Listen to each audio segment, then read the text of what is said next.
You're about to listen to TADPOG. Tyler and Dave play old games. It's a comedy video game podcast.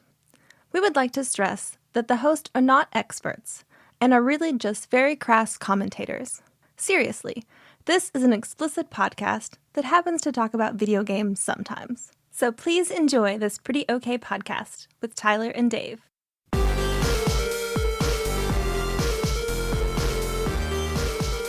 Hello, Internet. Welcome to another TADPOG podcast. I'm Ian, your wizened host, joined here by our bespectacled Dave. Hi. And on the line we have once again Sandwich Pope Phil Hawkins. He's joining us today. Tyler's not here because he had to be a good dad and go to the ER. Yeah. Kids, man. So I got to be a bad dad and skip out on making dinner for the family. Hell Nice. yeah. Hey, I made dinner for Henry before I came over. I boiled that boy up some eggs. Hey, Dad style. You hungry? Proper it's Hobbit a lunch. superfood. Hobbit lunch. That was second breakfast.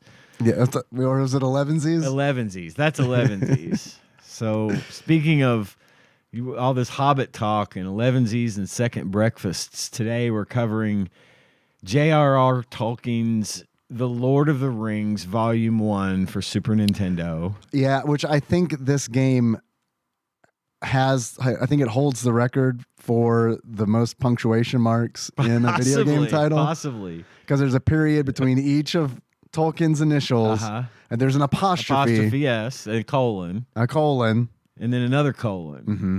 So It's a lot. It's a lot of punctuation. There's got to be some like JRPG out there. There's got to be a Dragon Quest out there with unnecessary amounts of additive grammar on there. Man, maybe. I feel like everything got over localized in the 90s. So I can totally see like a Steam game coming out today that has like 24 punctuation marks, but I don't know. Back in the day, I think most video game publishers were like, kids hate grammar. So we're going to limit the amount. Yeah, J.R.R. Tolkien's The Lord of the Rings Vol 1 has 6 punctuation marks in it. It's a lot. Yeah, the one I was thinking of actually doesn't have a whole lot. It's Dragon Quest 11S Echoes of an Elusive Age Deluxe Edition. It's a longer title. I'll give it that for sure.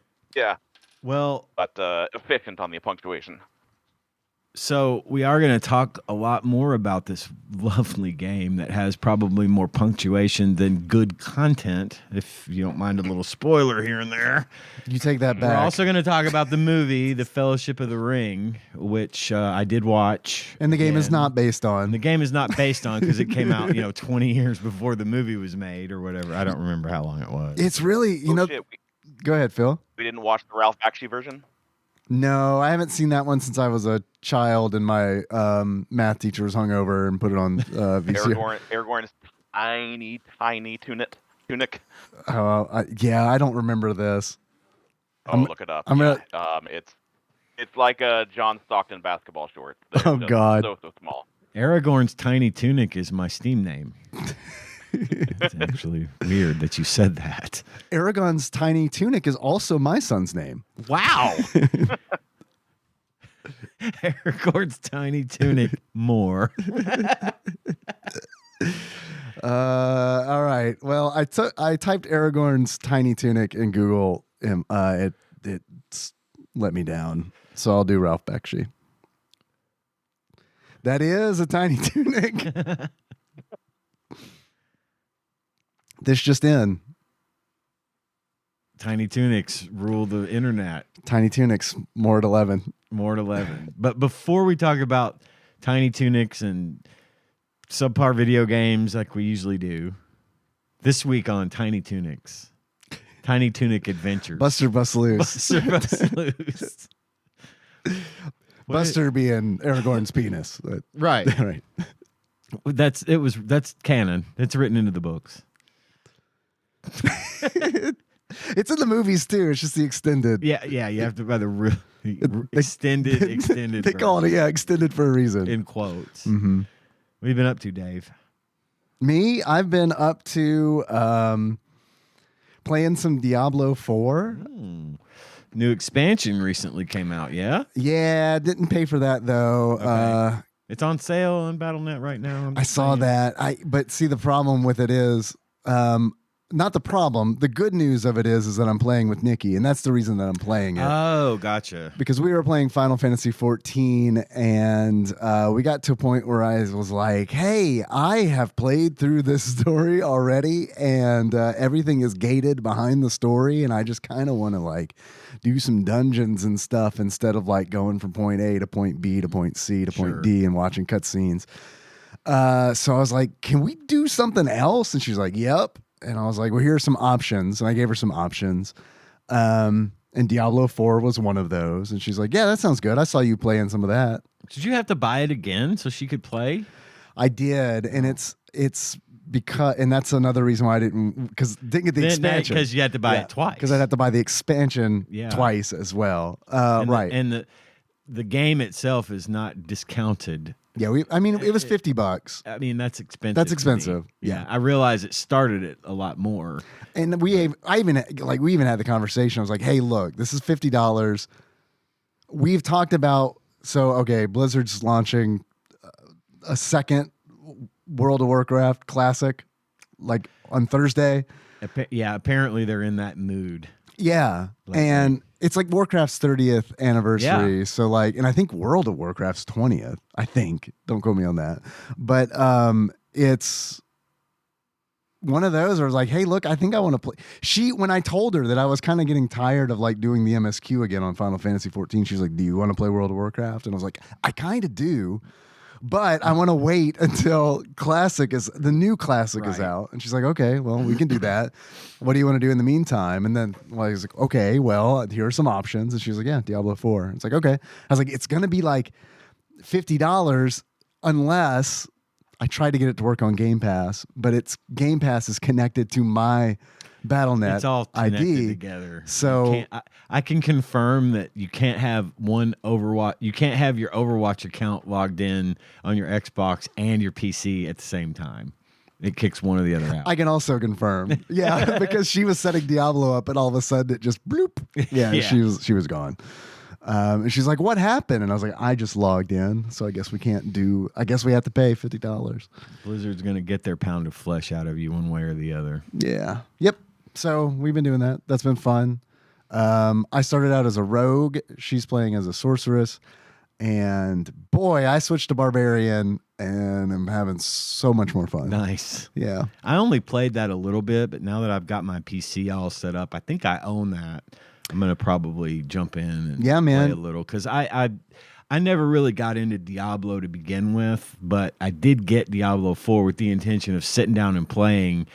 And then I started playing Overwatch again. So it took away all my time. But what I did play of it was cool. It's fun. I like it. Mm-hmm. I didn't finish it and single player. And honestly, when we're doing multiplayer and I just said, you get the option to skip the campaign. And I was like, yeah, we'll do that. Because it's a seasonal character. Okay. So it's like we are just playing the game where it's like we're just running around, exploring the map, going into dungeons, and not really caring about anything else. So that's been fun. Sure. Yeah, it sounds great. Yep.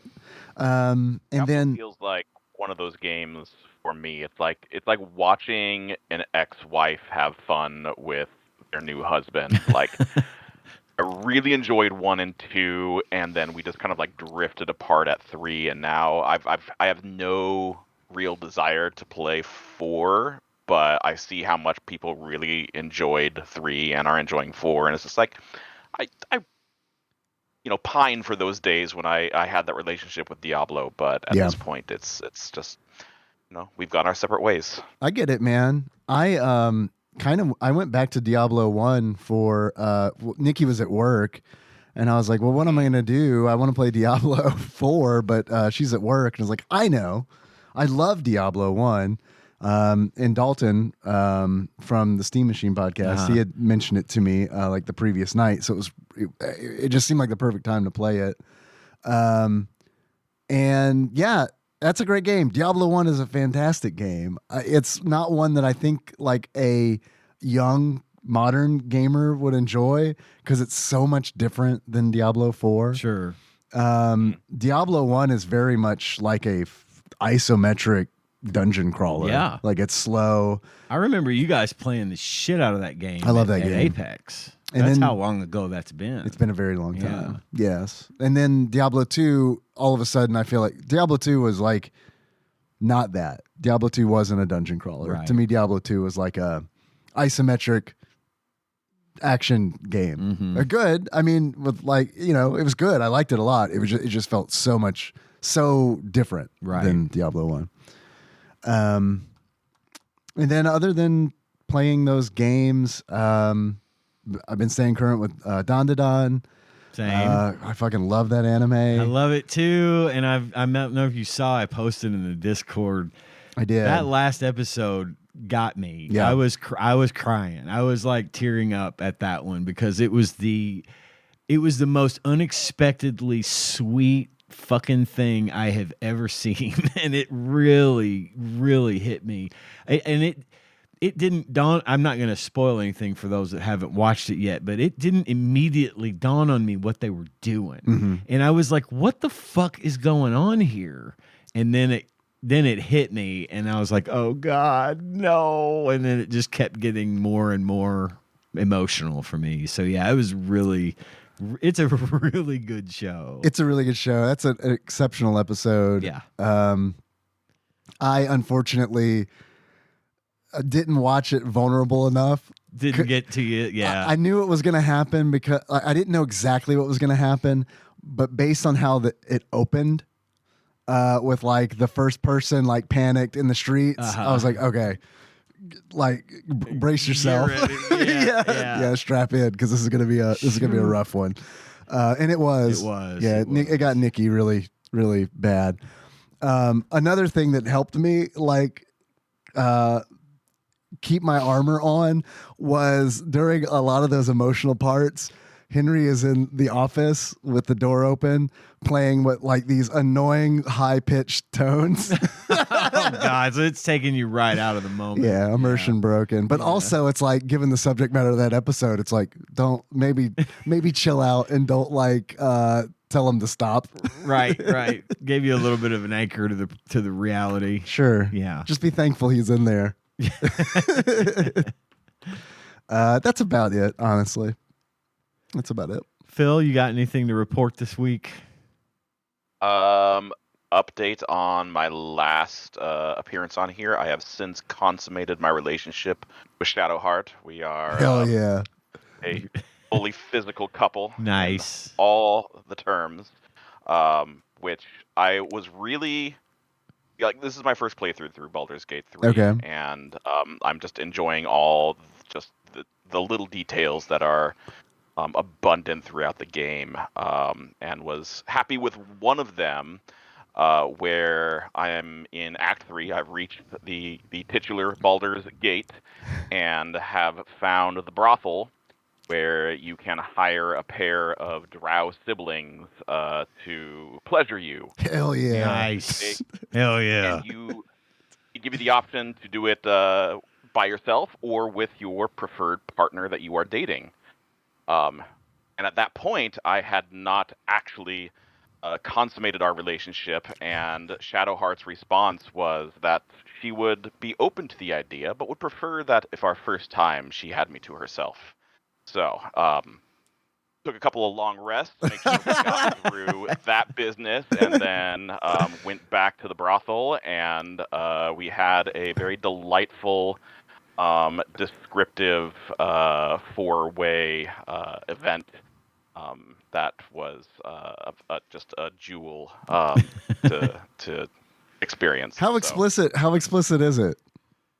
So because they're drow, they make full use of their darkness ability, and they turn off the lights, and it's all just black, and it's like somewhat narrated by the narrator, and there's a couple of little options in there to either be like fully into it or somewhat reticent or whatever, but they all end with everybody having a good old time. Night vision, night vision, night vision. I'm an elf. I have night vision. Turn it on. It's one of the. I hope the dialogue tree is like, put it in her butt, and then you click it. It's like, which one? Choose one. Choose a butt. Choose a butt. Yeah, there's 3 options: drow, Shadowheart. It's another one I started and never got back into. I didn't finish that one. I liked it a lot, but Yeah. I fell into the trap of, wow, Act 1's a lot of fun as a rogue. Let's see how Act 1 is as a barbarian. That was fun. Let's see how Act 1 is as a monk. And it's like, it's the same. It's just playing with the different skill mechanics. set, Yeah.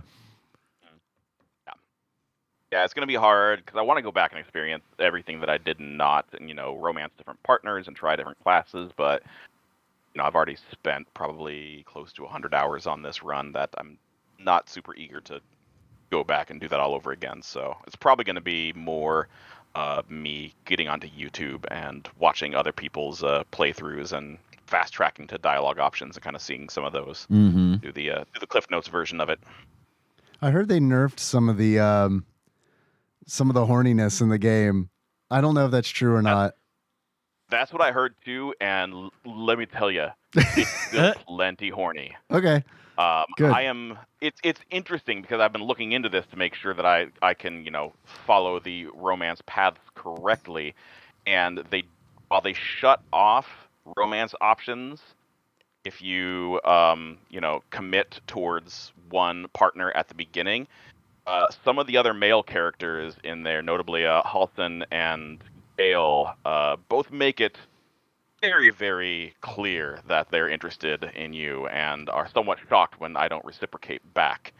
So there's room to add other partners into it throughout the game, but you're kind of shoehorned into your one female partner, at least from my run.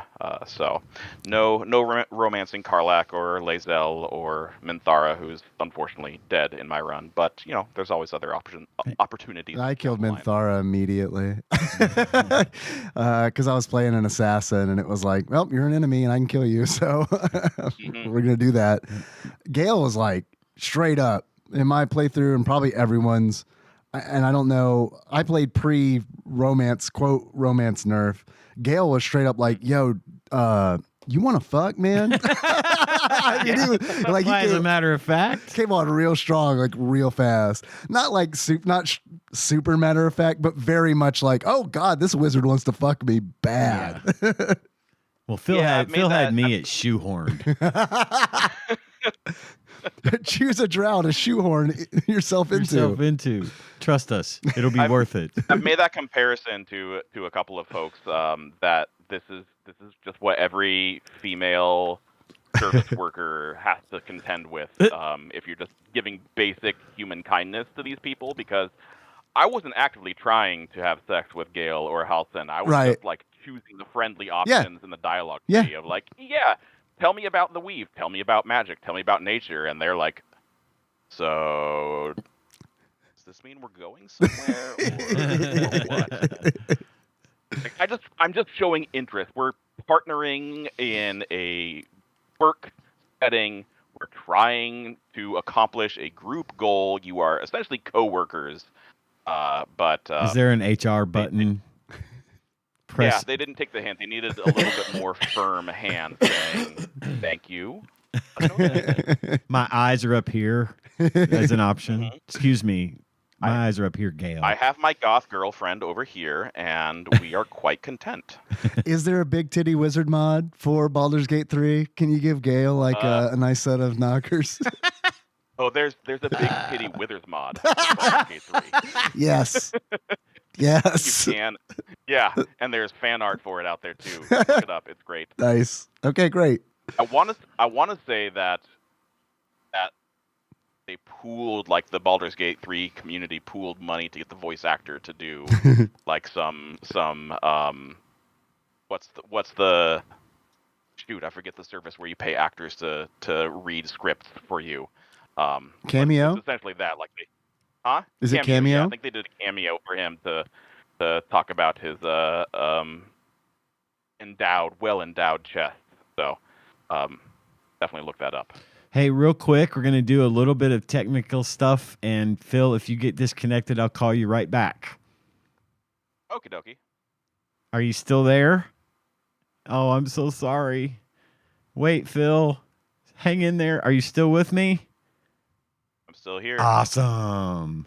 I had to switch to my wireless. It was, for some reason, this thing was connecting to my phone. Oh shit! I can't believe it worked as well as it did. Oh, 'cause God. we're out here in the sticks, and my signal is shitty. Yeah, mine is too. So, okay. Anyway, sorry. Continue, Phil.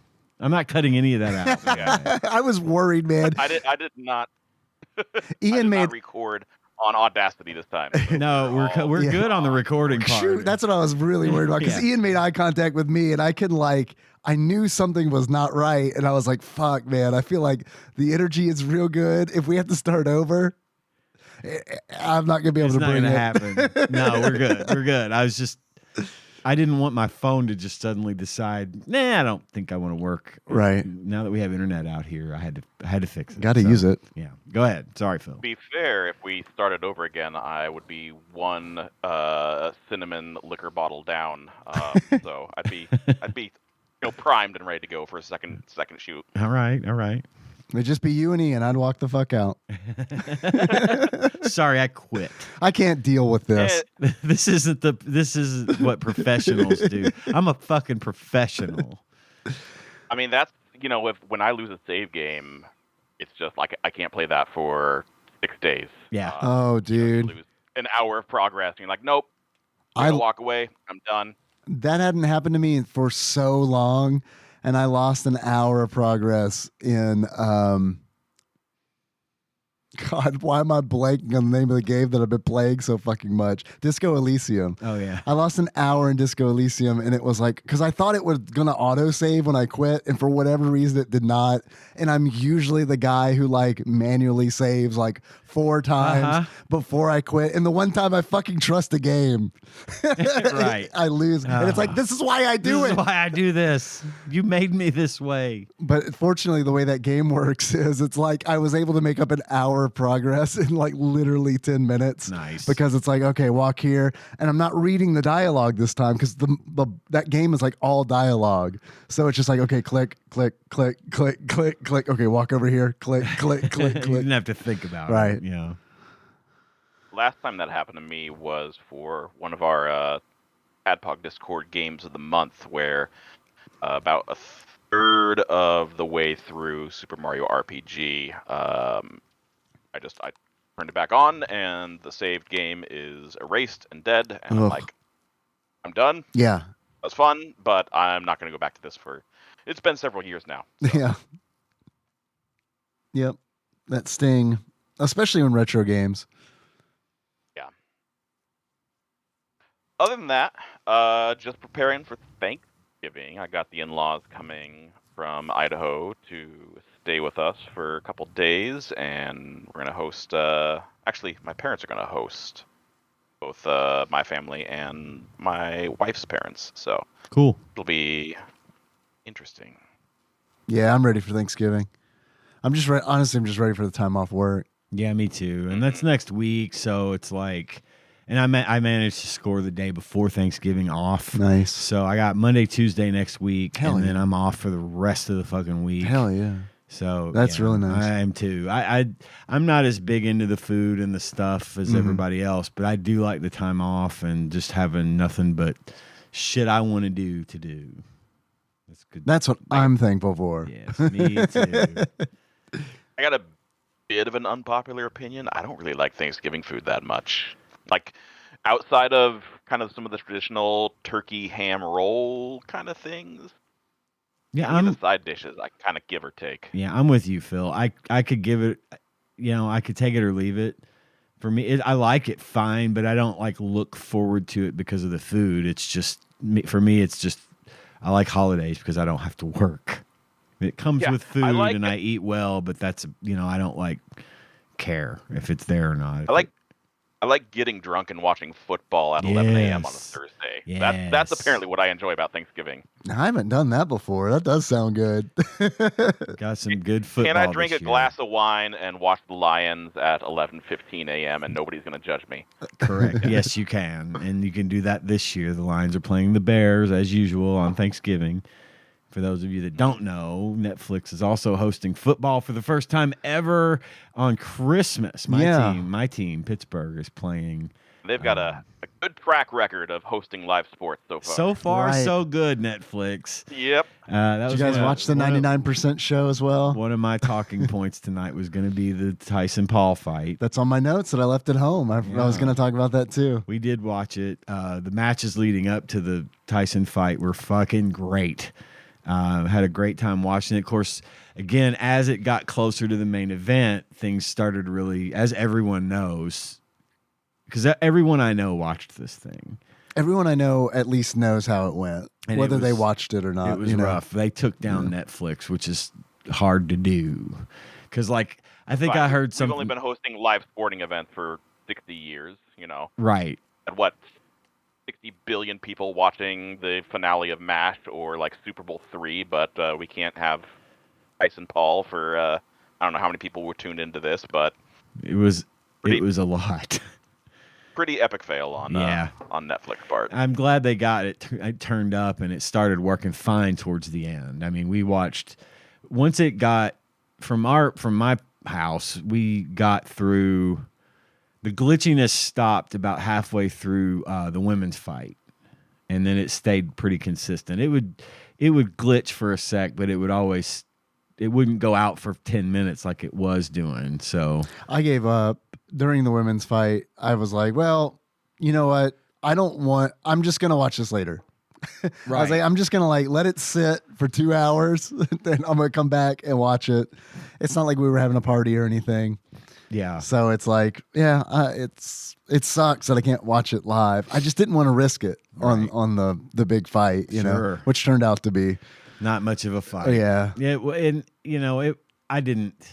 I had hoped to see it go differently. Obviously, I would love for Mike Tyson to have come out there and just been the old Mike Tyson, but that's just not possible. It made me sad.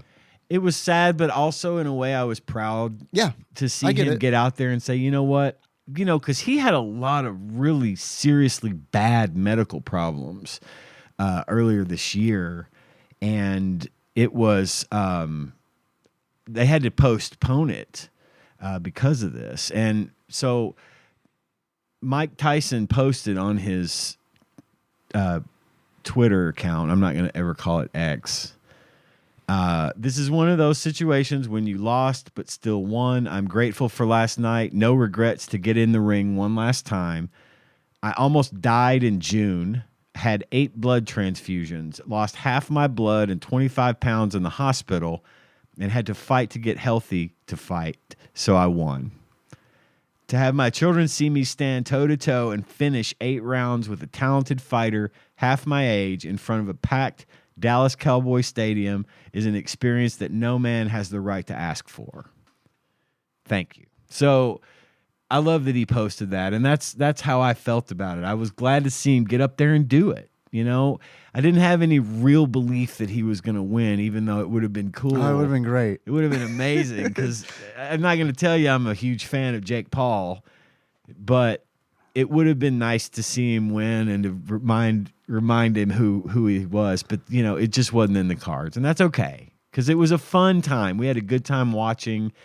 Tanya had never watched a boxing match before, so the ones that we watched leading up, she got to see some she good got ones. to see some really good ones. And I said, look, sometimes it's like when you watch NASCAR, it's usually pretty boring until fights like this happen, which is what everybody was hoping for. Those 2 fights were really great, and we had a blast. So it was a fun event, and I'm glad they did it. It was a lot of fun. Go ahead, Phil. I was saying, as the saying goes, Father Time is undefeated. True. Yeah. True. Yeah, as much as we, I think, collectively wanted Mike Tyson, America's favorite rapist, apparently. Right. We all love Mike Tyson. Yeah. despite his many flaws, and but we're all rooting for him to beat the shit out of what's effectively the world's most successful internet troll. Kudos to Paul for turning being a wrestling heel into a $40 million purse. I feel like he's winning just as much as Tyson is. But man, it wasn't in the cards for what we all wanted to see. The end of that, dude, with like the after fight interview was like the cringiest fucking like sports entertainment. Yeah. Like, and I was like, oh my God, are you really doing this? Where it's like Logan Paul. Did you guys see that after the fight where it's like, I'll kick your ass, Tyson. He said, I'll fucking kill you. Kill you. Yeah, that's what it was. Sorry. To which I was like, fight right now. Get him. And I was like, damn it, you're doing wrestling shit to me. Yeah. Save the wrestling for wrestling, which is also going to start airing on Netflix. Is now, it really? WWE is over. Is it Logan Paul? He's a wrestler, isn't he? I think he's a wrestler. I don't know anything about him. Yeah. I don't care. I just can't bring myself to give a fuck. Yeah. And I've never given a fuck about Jake Paul until this fight, and now I'm back to not giving a fuck about it. It worked for one night. It did. Yeah. Just like he wanted. Yeah. He got it worked for one night where it's like, I don't like him. Oh, yeah. No, it turns out I still don't like him. Yeah. I just don't care that I don't like him. I hope the convicted rapist punches him till he is unconscious. Pretty much. There was always that that question of how much money would it take for you to get into the ring with Mike Tyson, take a punch from Mike Tyson, right? And I feel like this flipped it on its head, whereas like if you're a 60-year-old, how much money would it take for you to get in the ring with a 28-year-old, 30-pound 28-year-old throwing punches at you? And it's like, yeah, for $20 million, I'll get my ass handed to me by a loudmouth bitch. And I'm closer to 60 than not. So, Jake Paul, I challenge you right now. For $20 million, I will fight you. At the Taco John's. Right now. On Bridge Street. Right now. I don't care. Give me $20 million, I'll fight you anywhere. I will lose. He's a big boy, and he's had a lot of practice. Yeah. I've never boxed a day in my life. One hit, I'm going down. I did in VR. $20 million. So I could probably take him. Yeah, probably. Yeah, I got him, I think. Yeah. Wii boxing got me ready. How about you and I box him? Oh, perfect. At the same time. I think that'd be good. It might actually make it harder. I'd split the $20 million. We just each of us get 10. I'd be cool with that. Yeah. I could make that work for a couple years. Easily. Maybe. We'll see. Taxes. The economy. Think about it. In addition to watching the Mike Tyson fight this past week, I watched some other stuff if y'all would like to hear about it. Hell yeah. Of course, Don to Don was on my list, as well as Ranma One Half. I'm one episode behind. I got to catch up. I've got one more. I've got one as well. It just came out. So I haven't watched it. I'm two behind then. This last one made me laugh pretty hard. It was pretty good. It's a good remake. I'm enjoying the show. I sometimes forget that show takes place in the 80s. Mm-hmm. And I'm like, this is Japan. Why is nobody using a cell phone? Oh, yeah, it takes place in the 80s. But yeah, it's a great show. I love the pace of it. It's really witty, and all the girls are cute. Yep. So that's a big plus. Yep, it's a fun one. I also, as most of you know, if you've listened to the show, I started watching One Piece in October. Right. I'm still watching it. People are placing bets. People are starting to place bets. And if you're not on the Discord, which you really should be at bit.ly/TADPOG Discord, you can go to bit.ly/TADPOG One Piece, and you have access to the calendar where I am placing the dates that people think that I'm going to finish watching One Piece on Netflix in its entirety. And the biggest question is, can Ian finish watching One Piece before Jake Paul finishes watching One Piece? I think I might have a leg up on him, but he probably already watches One Piece. He's got the money advantage. True. He can be like, you know what? I'm not gonna earn money until I'm done watching One Piece, and it would all work out. It would work out. Me, not so much. But I am watching it. I am probably maybe most of the way through season 2 at this point. So for those of you keeping track, you can do the math if you want. There's no saying that I won't stop watching it for a week or two and then pick it back up. The rule is that once you've picked a date, if you want to message me on Discord, I will put your name on the date you've picked if it's not taken by somebody else. That's what the link is for you to check to see if your date's available. bit.ly/tadpog One Piece. As long as you get it within a week of me actually finishing up to the last possible. If I get to the last episode and they release a whole season of that show, I still have to You finish got to watch that season, right? I have to be One Piece completely finished and nothing new on Netflix for it to count. But if you get it within a week, you'll win some crap from my toy box, wherever the fuck that is. It's in here somewhere. And if not, if your date passes, if you pick a date and that it goes past that date, We execute you. I'm still watching One Piece, then you must die. Yeah, that's in the rules. I hope you read the rules. And it's legally binding. Your house. So if you want to try, if you miss your date, I will allow you to pick another date in the future, as long as it's not someone else's. And if you get it within a week, great. But if someone else is closer to you and it's in the same week, the person that's closest wins, obviously. So good luck. Could be 5 years from now. We never know. I don't care. I don't think there's going to be enough participation for it to matter much how many times people get to re-guess the date. But I will do my best to keep everyone posted. Maybe I won't. Maybe I'll just let it hang, and then one day I'll be like, oh, by the way, I finished One Piece. And the winner is nobody, because everybody forgot and stopped playing. It'd be great if you're like, by the way, I finished One Piece 2 months ago. Yes. I mean, I'm still waiting for Lord of the Rings Volume 2 for the Super Nintendo. Me too. So. Me It came too. out on the Never PC, know. guys. It came out on the Oh, PC. sweet. I also have. I watched a movie called. Well, I'll get. Yeah, I'll go do this one now. I watched a movie over the weekend. A Jason Reitman filmed called Saturday Night. It's about a little known show that comes on NBC on Saturday night at 11:30 called Saturday Night Live. It's basically That sounds interesting. It's a historical piece sort of about the first episode, what led up to the first episode of Saturday Night going live. And it's like a real-time, follows Lorne Michaels around, and you see all the actors that play, like Chevy Chase, Dan Aykroyd, Gilda Radner, the original not ready for primetime players.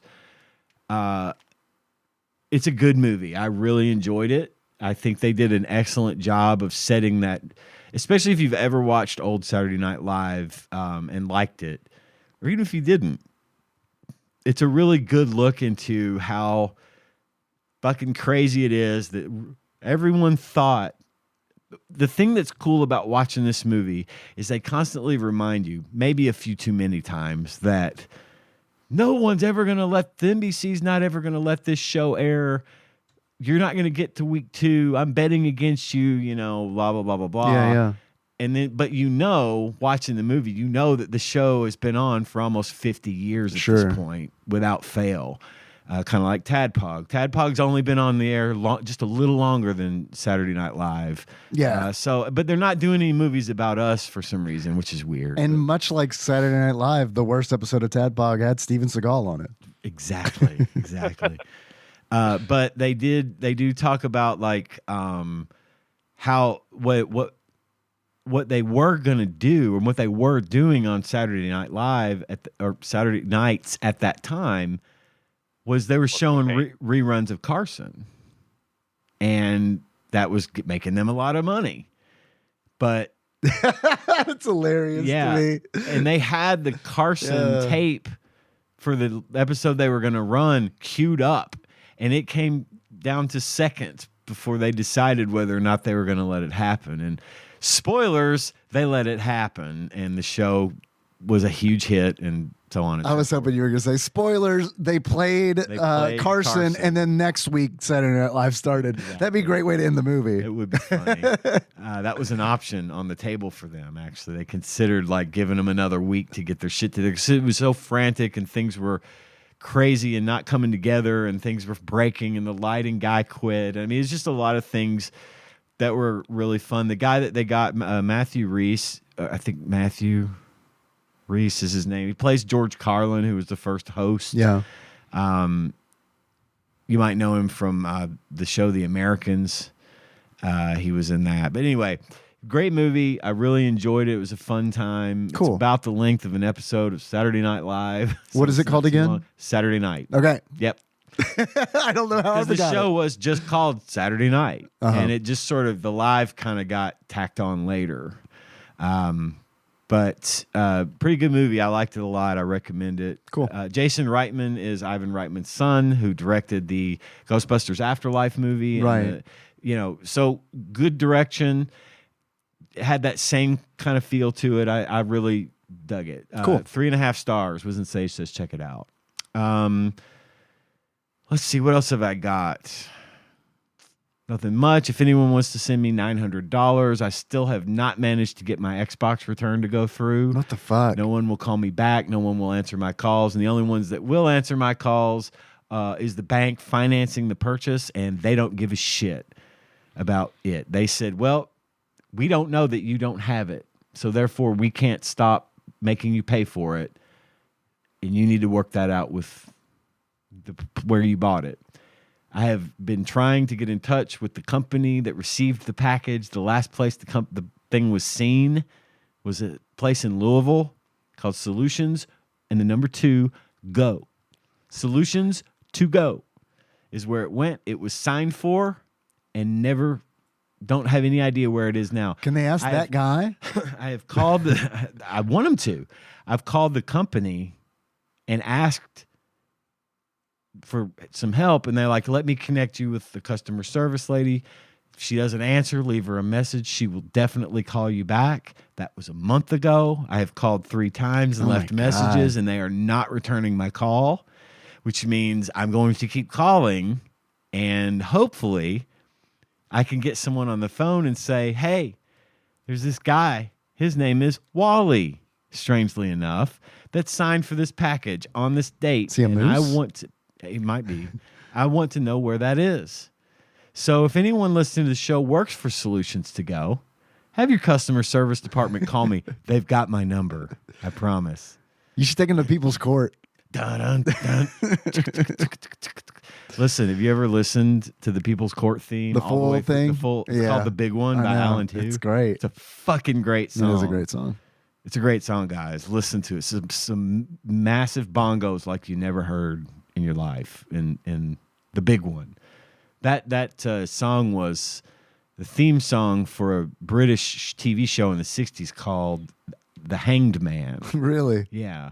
I thought this was going to be like an Austin Powers joke. No, it's real. It was really used for a show in Britain called The Hanged Man. Interesting. We'd use it for a courtroom show. And then they ended up taking it. Was also in a very hot scene in the 1977 porn of one of my favorites, Barbara Broadcast, which is weird. remember you talking about that watching one. porn To the theme yeah. of the People's Court, but somehow it worked. I don't know.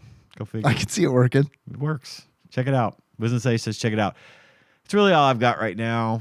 I have been playing Overwatch, and they did the Overwatch Classic. Yeah, how's that? It sucks. Oh, that sucks here. It sucks because the game has changed so much. I don't know how we played at this level. I don't understand how this game succeeded. So much has changed for the better, and I think that people haven't given Blizzard enough credit for that. Hang on. Make sure. Don't worry about it.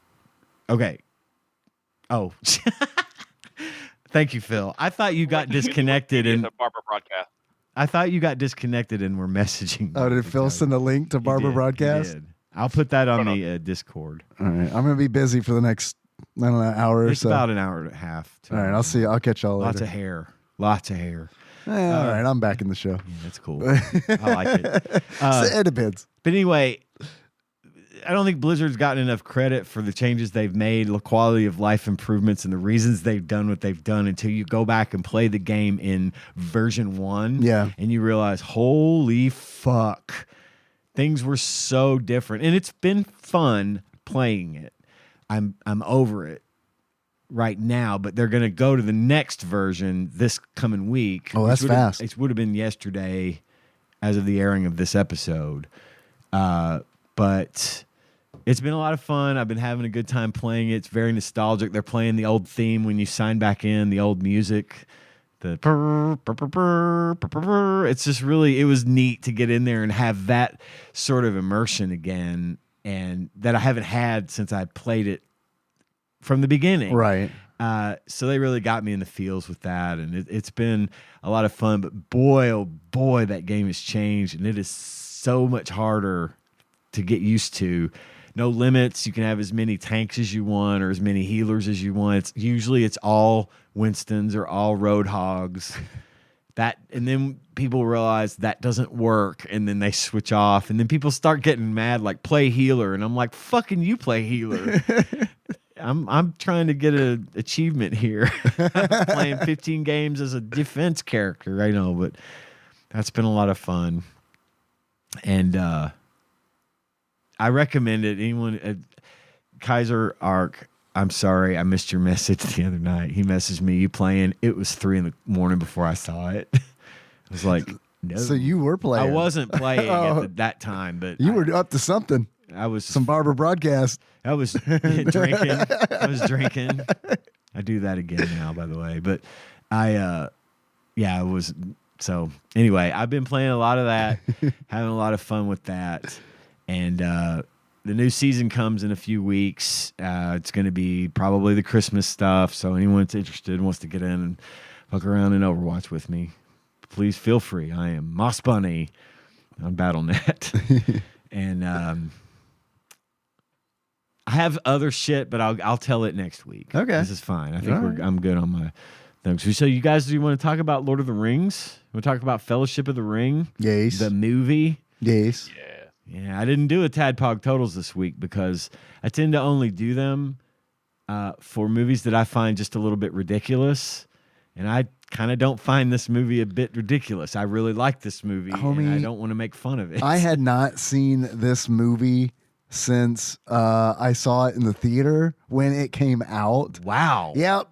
And how did you feel about it watching it again after so long? It was awesome. Yeah. And I liked it. I forgot how good it was. It's so fucking and not good. only did I forget how good it was, I liked it better this time. I did too. And it was just like, and Henry watched it, and he like begrudgingly watched it, like for the first half, and then like the last half, he was like glued to the screen. And it was when it was over, it was like, "What did you think?" He was like, "It was really good. I didn't understand what was going on." I was like, "Well, that's because you were pouting for the first half of the movie." Right. But I'm glad that you liked the last half. I have seen it in fits and starts, since I watched it in the theater. Yeah. And never really sat down and rewatched it that I'm aware of. I might have, but I tend to try to get mad when it's on, or like someone wants to watch, like, fine, yes, fine, you can watch Lord of the Rings. It's a commitment.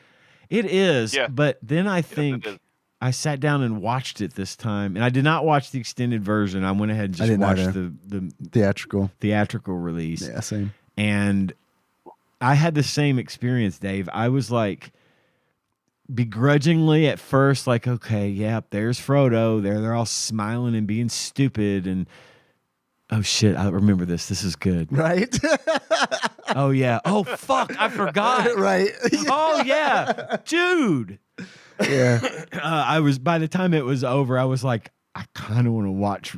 I did too. The second one, I but know. I did not watch because I just didn't have time. Well, I didn't do it because I didn't want to get movies fucking confused for the show. Yes. Because it's so easy to do because those movies were all filmed at once and then edited and released, over a couple of years. And I honest to God thought this part with the spider was in the first movie. It's in the last movie. It's in the Return of the King. So I'm glad I watched it and just stopped because I knew we were going to be talking about this, and I'm like you. I didn't want to lose track of. I want to watch the other two though. Me too. Like I recently sort of watched Adam at work with John, but I do want to sit down and give him a good watch now. I loved it, man. We all like our whole family sat down and watched it, and So it was awesome. yeah. I loved it. Me It was. too. I don't know how it was better than the first time I saw it. And I think it's because it's been so long. I think my age played into it. Yeah, I'm watching it as an older person now, and that made a difference, I think. Phil, what's your experience with the movie? How do you feel about it? I've watched it so many times that they all bleed together. The extended editions are on Max. If you are a subscriber to HBO Max, you can watch all 3 extended editions. They're around 4 hours each. It is a commitment. I have been folding laundry and watching it in bits and pieces. I actually did my annual watch about 4 weeks ago, so this is somewhat fresh in my head. I say annual, but it's every now and then, every few years, I might watch it. In college, where I roomed with a bunch of Tolkien heads, a bunch of Lord of the Rings fans, we would ritualistically watch this all the time. Have regular case race events where we would each get a case of beer on a Saturday morning and attempt to watch all 3 extended editions back to back to back and finish the case of beer in those 12 hours. So I am just acutely in tune with this. This is one of my favorite franchises ever, which is why I was on the list, and which is why the Super Nintendo game has such a profoundly disappointing kind of experience that I had. We'll get to that later. The movie itself, I think part of the reason why it was so great for you guys is just like how good it holds up. It really does. Some of the special effects some of the special effects you can see the huge battle. It was like, okay, well, I hope they don't do that a lot. And the good news is they don't do that a lot. Yeah. But for the most part, a lot of the effects do hold up, and I know they're doing like the forced perspective, like practical effects for Gimli and stuff, and all that stuff. I feel like really holds up. If I think about it too hard, there are moments where it's like my brain starts working against me, and it's like, okay, pay attention to the size of Frodo in this scene and compare it to the size of Frodo. You know what I mean? And it's like, just stop. Yeah, right. You gotta stop. Right. Taking yourself out of it. Where they had a body double versus where they had like the actual person, and sometimes the body double is for Frodo. Sometimes you've got like a 7.5 foot tall Gandalf double with Elijah Woods in there, and so you can kind of see it here and there. But I think part of what makes this movie so good is that they relied on practical effects, and either because they were better or because just they were cheaper than doing computer effects, which have kind of taken over now and just too noticeable. You compare this to the Hobbit trilogy that came out 7 or 8 years later, that is largely CGI, and it looks and feels a lot more just not fake. It feels not genuine compared to the amount of time put into whether it's the prosthetics on the dwarves or the armor that they built individually, or the thousands of extras that they employed throughout the 3 different films to make this. It has a feel of authenticity that is not really something that you see in current film. Yeah, and I think part of the problem that I had was the saturation. It was everywhere. Everyone wanted to watch it all the time. I was super into it forever. And then I just kind of got burned out on it. And it was nice to come back to it and watch it with a fresh perspective and just really be able to, like you said, some of the effect stuff aside, it really doesn't feel like a fucking 20-year-old movie? Maybe when did it come out? Yeah, I think it's 2001, so it's 23 years. Yeah, it didn't feel. It made me feel old. Yeah, but it doesn't feel like it's a 23-year-old movie. No it felt way. like there's no way it came out 23 years ago. It didn't feel like when I watched A New Hope in high school. Right. You know what I mean? Right. Like when I watched A New Hope in high school, I was like, this movie is old, but I like but it. I like it. Yeah. It felt good to watch it and be. And I found myself being reminded of some of the things that I had forgotten that were so kind of heavy, like the fact that Aragorn is Isildur's, relative 30 generations removed. And it's been that long in the story since the king has sat the throne of Gondor. And I'm like, God damn, that's 3,000 years. So as an adult, I'm starting to do math that I didn't bother to do when I was a kid. And I'm like, God, this is heavy. This is big stuff. No wonder they're so worked up. No wonder Imagine the heir of like Ramses II from Egypt comes back. Yes, like, I am ready to rule again. To that extent, Give me my kingdom. That's exactly a fucking good analogy. You got it. You hit it right on the head. That is exactly where my mind was going. Like I'm thinking of 3,000 years ago. This predates Christ by 700 years, right? So we're How like, many slaves are at disposal for my kingdom? No, I'm sorry. No, Ramses the 16th. No.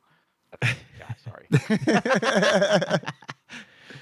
But it's neat to go back and watch with this perspective because I missed out on a lot of that when I was younger. And I wasn't, I was in my 20s, late 20s, but there's a big difference between late 20s and early 50s when it comes to your perspective on things. Yeah, for sure. And especially something as kind of deep and as important as these books were. I mean, they've been around forever, right? Since like the 50s.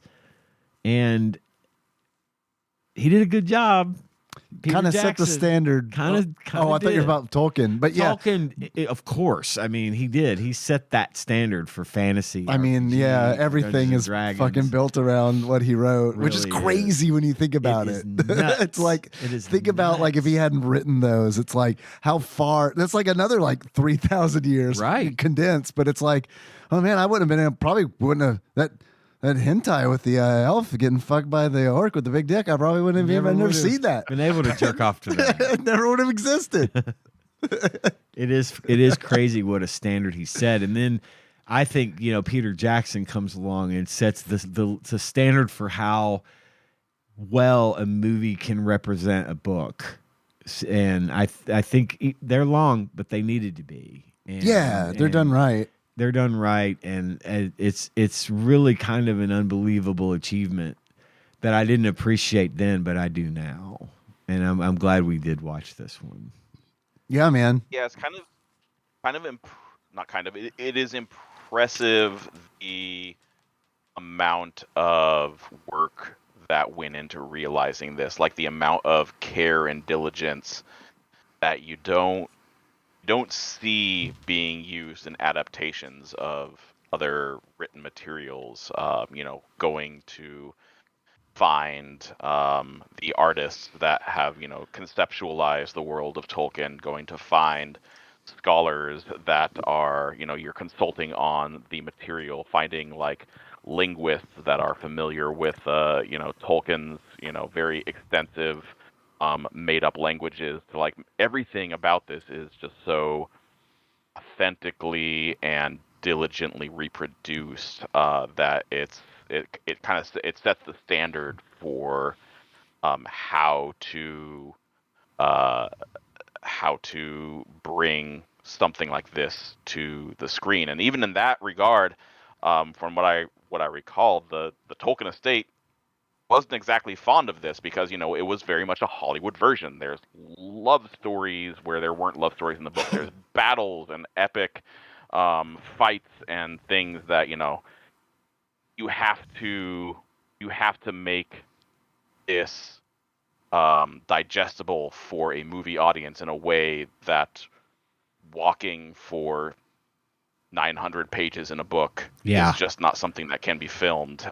So, understandably, the people who are closest to this, the Tolkien estate, were not exactly thrilled with the end result. But, sometimes you have to step away from that and see, what this is, and realize that they did a masterful job at turning this into such an influential and exceptional piece of media. Yeah, and- adapting it for the media. Yeah, and I think I get why the Tolkien estate might have been a bit put by it. But see, I hadn't read any of those books before I saw these movies. After I saw the movies, I read the books. Yeah. And so that introduced me to something. It influenced me enough to want to read the source material because I had known it had been around for so long. It's just never been something that I was sure I wanted to get into. Now that I know the story from the movies, I was like, yeah, I want to read these books. And the books, I think, would have been harder for me to understand had I not seen the movies first, to get sort of that foundation. Here's the broad strokes. Right, sure. And then if you want the details, read the book. And that was like that for Harry Potter for me, too. I didn't read the Harry Potter books until I had seen the first couple of movies. And then I was like, okay, I'm going to read these books. And I'm glad I did. Because I probably wouldn't have otherwise. The same thing applied to the book Wicked. We went and saw Wicked on Broadway in New York, and I had no idea how good that story was. Saw the play, and I was like, fuck yeah, I'm going to read this book. Because, so I think it benefited the Tolkien estate, despite their reservations. I think it benefited because I'm sure there were a lot of people like me who went back and bought copies or read the book for the first time after seeing the movie. So, that's another thing that if it's done right, it can send people in the right direction. Sure, yeah. To get more of the story. I agree with you, and far as because I read Fellowship of the Ring before the movie, and I remember finishing Fellowship of the Ring and being like, I am not sure that I am going to read the Two next Towers, book. Yeah. And then I, saw the movie and I was like, yeah, this is more for me. You know what I mean? Like, this is more my speed. So that's the only. I mean, I read The Hobbit. That I don't count that. But Right. but out of the trilogy, the Oh, only but one I've read is Fellowship. The Hobbit, you mean the 200-page book that they turned into 12 more hours of movie? Yeah. Which I really like. The Hobbit. Yeah, it's a great book. I mean, I think The Hobbit's fantastic. The book, just to be clear. Yeah. Yeah. It's weird because it's like the poetry of that is I only saw the first Hobbit movie, so I read all of the Hobbit. Only saw the first movie. I only saw the first movie of The Hobbit as well, which is, it's weird because It's the only one worth watching, and even then, I'm not a fan. Yeah. But they get progressively more harder to just watch. drawn out. Yeah, because I mean, if you haven't seen The Hobbit, they padded it out with all the work, all kind of some of the additional content from the Lord of the Rings appendices, because that's what they had the rights for. Right. A lot of these movies are kind of built along how the rights are distributed. So you can't draw from the Silmarillion because the Tolkien estate still holds that, but you can draw from the appendices because you bought the rights to that. And so it's like, get all these additional bits and pieces that are essentially like, we want to give fans of Lord of the Rings some additional Lord of the Rings content. So even though Legolas and Gandalf and Galadriel are not really in, well, Gandalf is, but a lot of the people aren't in the Hobbit book, we're going to bring them back because people are familiar with them and the success of that movie. So it's weird. tied in a lot of weird places. And it's hard. Credit to Viggo Mortensen, who I believe chose not to come back to the Hobbit because he was like, Aragorn's not in the Hobbit, Right. so why would I come back for that? That doesn't make sense. Plus, it was 50 years ago, and I was not. child. I was a baby when Bilbo was doing his thing. Can you now? Orlando Bloom, on the other hand, is like, I will accept that paper. Thank you very Because much. I was Yeah. 100. Now I haven't seen, since I've only seen the first Hobbit movie. Can you explain to me how by the end of the third movie it connects to the Troll 2 universe?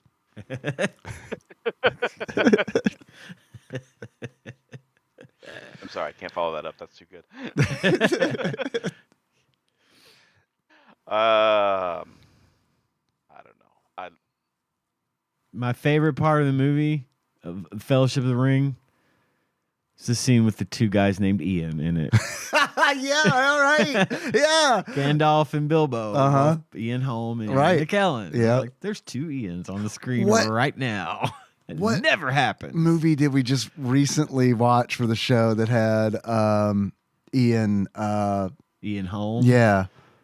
Was it Helmet? was it Alien? We were talking about Alien. Yeah. We didn't play it. Right. Okay, thank you. Yeah, he was Bishop in Alien. Yeah. Also Moria. I love the scene in the whole last part of the movie when they're in Moria and it's Moria and then the Balrog comes and I love that scene. I love that whole part. Oh, because yeah, it's great. creepy as fuck. Oh yeah, it's amazing. But I also marvel at the minds of Moria. Like John, I played the Lord of the Rings online with John for Yeah. a long time. Yeah. And I was so pumped when we got to Moria. I was like, "Oh my God, we're actually here!" You know, it was just great. I love that part, and I love how they're trying to be so quiet, and then Pippin fucking knocks the armor down the well, and it's the whole scene is so tense, Yeah. but also humorous. That felt very Peter Jackson to me. It did. In a good way. Like I like Peter Jackson, but that whole the skeleton going down the well and then Everybody had that cringe look, like, "Uh-oh, fuck." Yeah. And it didn't happen. Like, shoo. And then the drums start. I had it's great. forgotten how much I liked all that shit. Yeah. And it really Same. It really I forgot about that scene entirely, Yeah, me too. which is a shame because it's a good scene. Because you go straight to the end, and in my mind, I'm going straight to Mordor, right? Right. It's just that it's the last thing you see. And I forgot how little Gollum is in this movie. I know. Which is good because he looks terrible. Yeah, it is good. The brief shot that you get, weirdly enough, because Balrog and the troll in Moria, I feel, are really exceptionally done CGI for the time. Yeah. Mhm. And you compare that to the couple of shots of Gollum, and it for whatever reason it doesn't quite Dude, translate. I know what you mean, but I was really, really impressed by that shot of Gollum where it's just his face and he's got those excited cat eyes on, where their pupils are 98% of their Yeah. eyes. I thought that shot was, I was like, damn, that looks way better than I remember. But yeah, the full body shots and stuff, I feel like, those kind of aren't super great. I was really Having just watched The Two Towers, and I'm about to watch Return of the King, I'm reminded of how, despite them all being filmed back to back to back, the level of CGI advancements in those subsequent years really, really made a difference. The Gollum in Return of the King is noticeably better than the one in Two Towers. Yeah, and it's it had that same kind of phenomenon where the CGI got better because of the CGI in the first movies, and they improved upon what they had already done during the course of the movies being made. Just like with the Matrix, the Matrix's effects got better because the Matrix made $1 zillion, and then they were like, okay, so now we could throw even more money at what we do, and thereby improving those effects. that'll make it even better, more. right?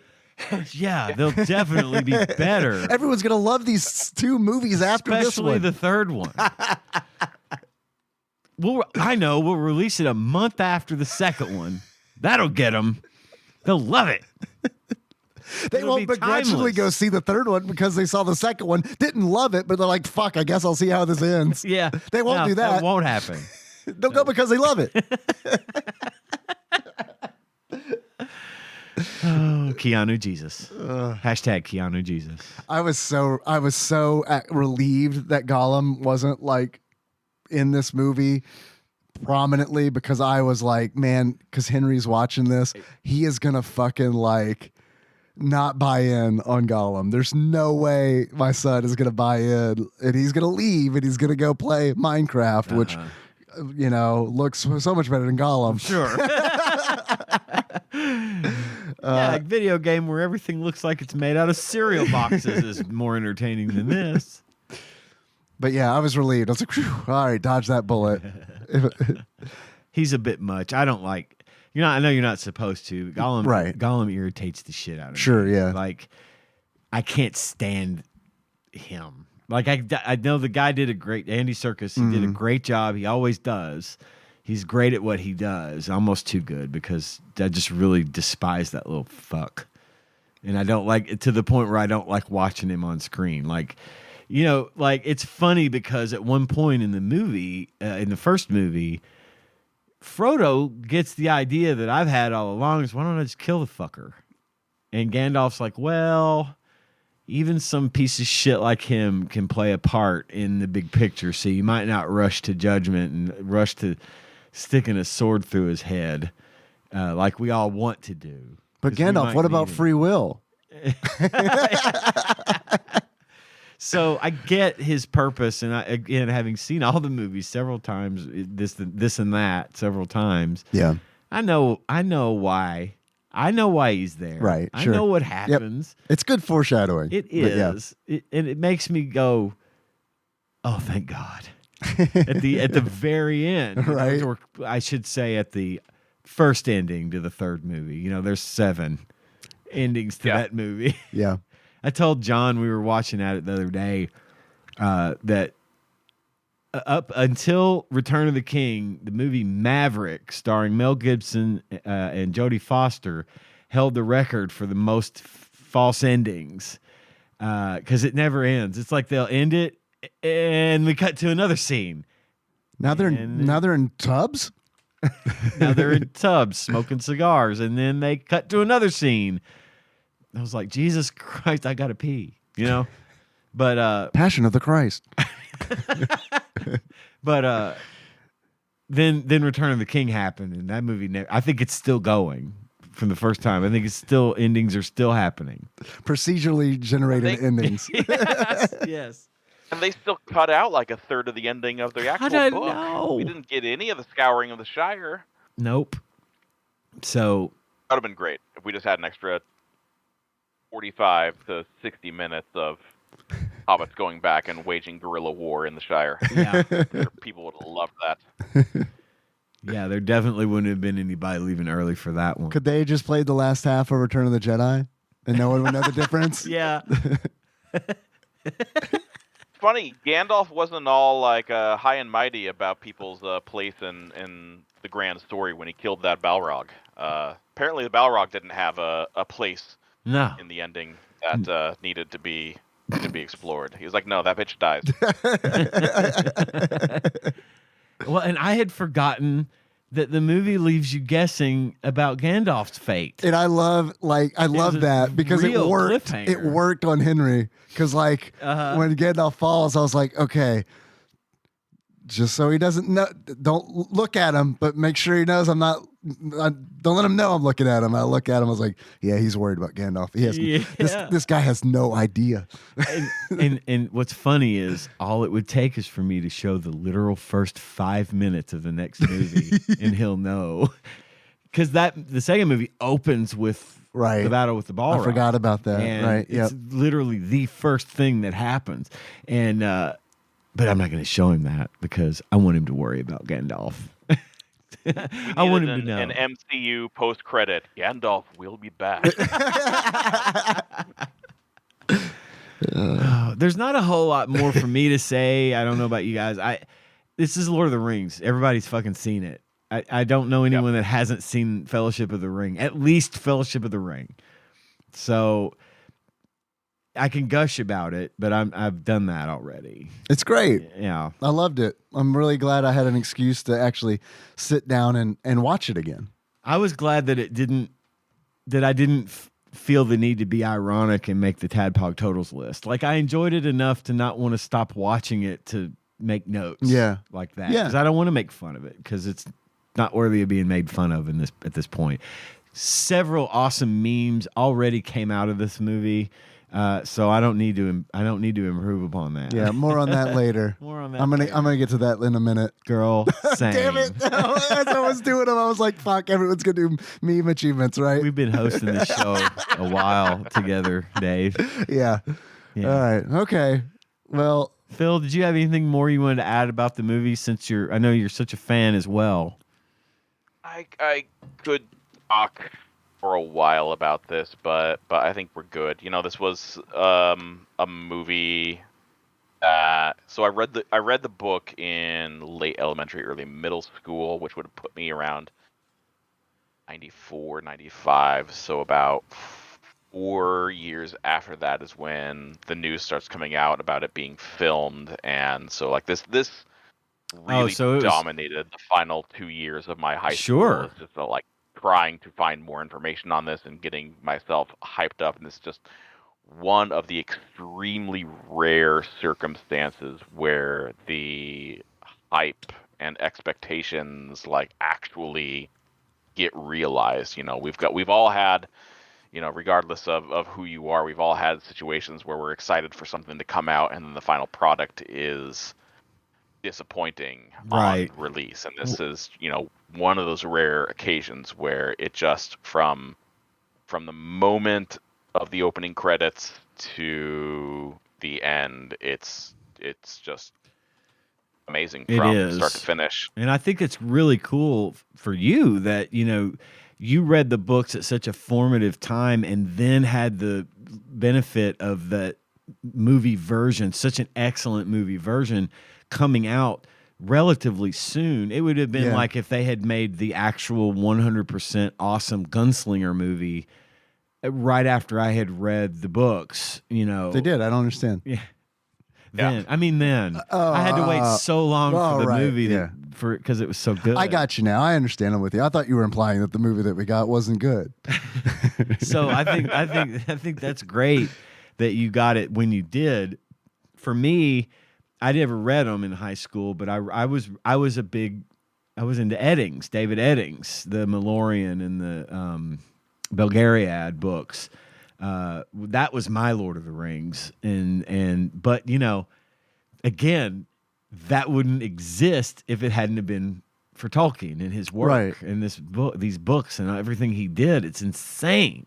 Yeah, and also it's like talking about the Dark Tower. Yeah, it's like, would we have anything like the Dark Tower? Because like King is like so influenced by Tolkien and the Lord of the Rings and the Wizard of Oz. Yep. Speaking of wicked, right?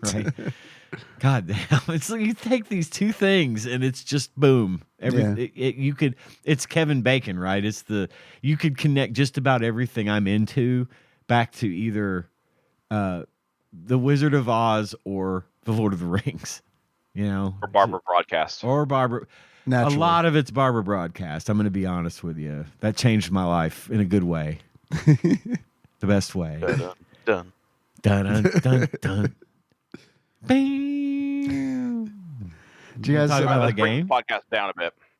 What? You're going to bring it down? Let's bring this podcast down. Yeah. Oh, and talk about the game.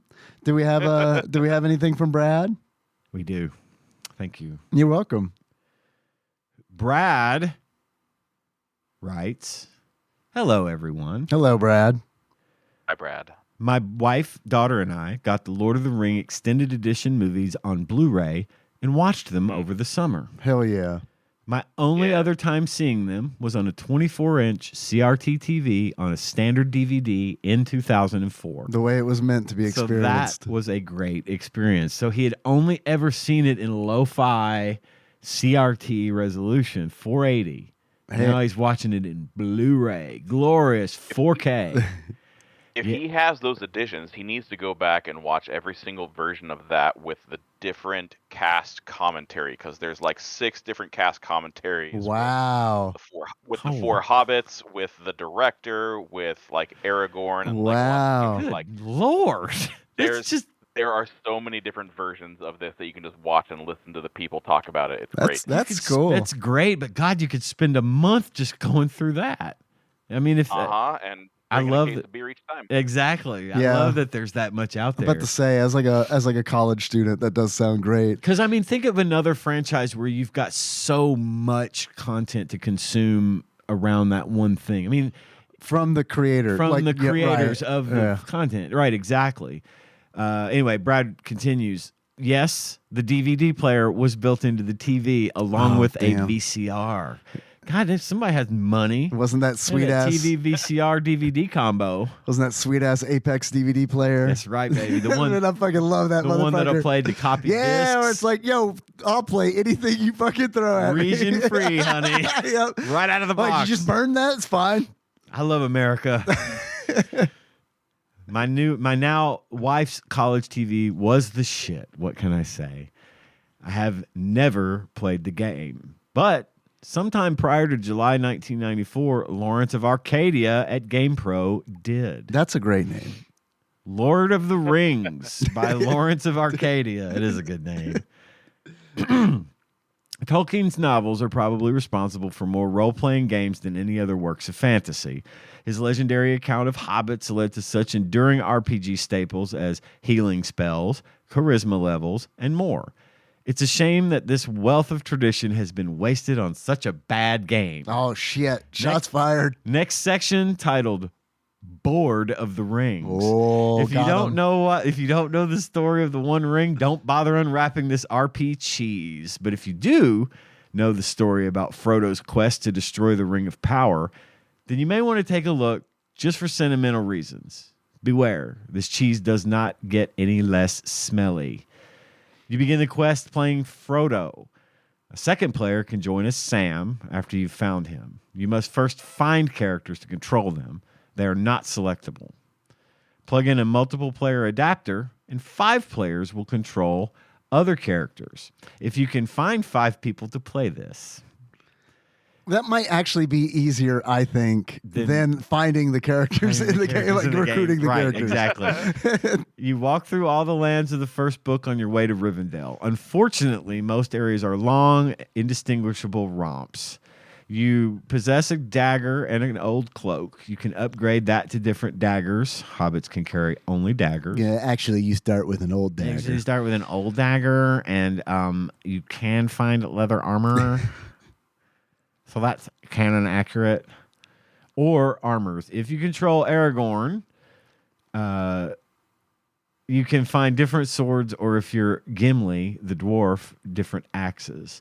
There are no other weapons or items like helms, rings, or no rings. There is a ring. There is a ring. There's one ring. The game would never let me use it. It's always like, Gandalf said not to do that. And I'm like, I'm about to die. I mean, he put it on in the movie. He did it in the fucking movie, which hadn't been made yet, but the book had been written. That would be really cool if you could put the ring on and then the ring wraiths do start hunting you. Yeah, that would be cool. Fucking cool. It's like punishment. To pull back to Baldur's Gate 3, there are events that you can enact that will end the game prematurely if you do them. So, you know. Did you end prematurely in the brothel? Come. Okay, there are no other weapons or items like helms, rings, or magical items to find or use, which makes all the walking around seem pointless.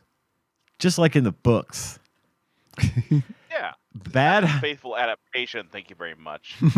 It was. And hey, listen, the next section, bad hobbits are hard to break.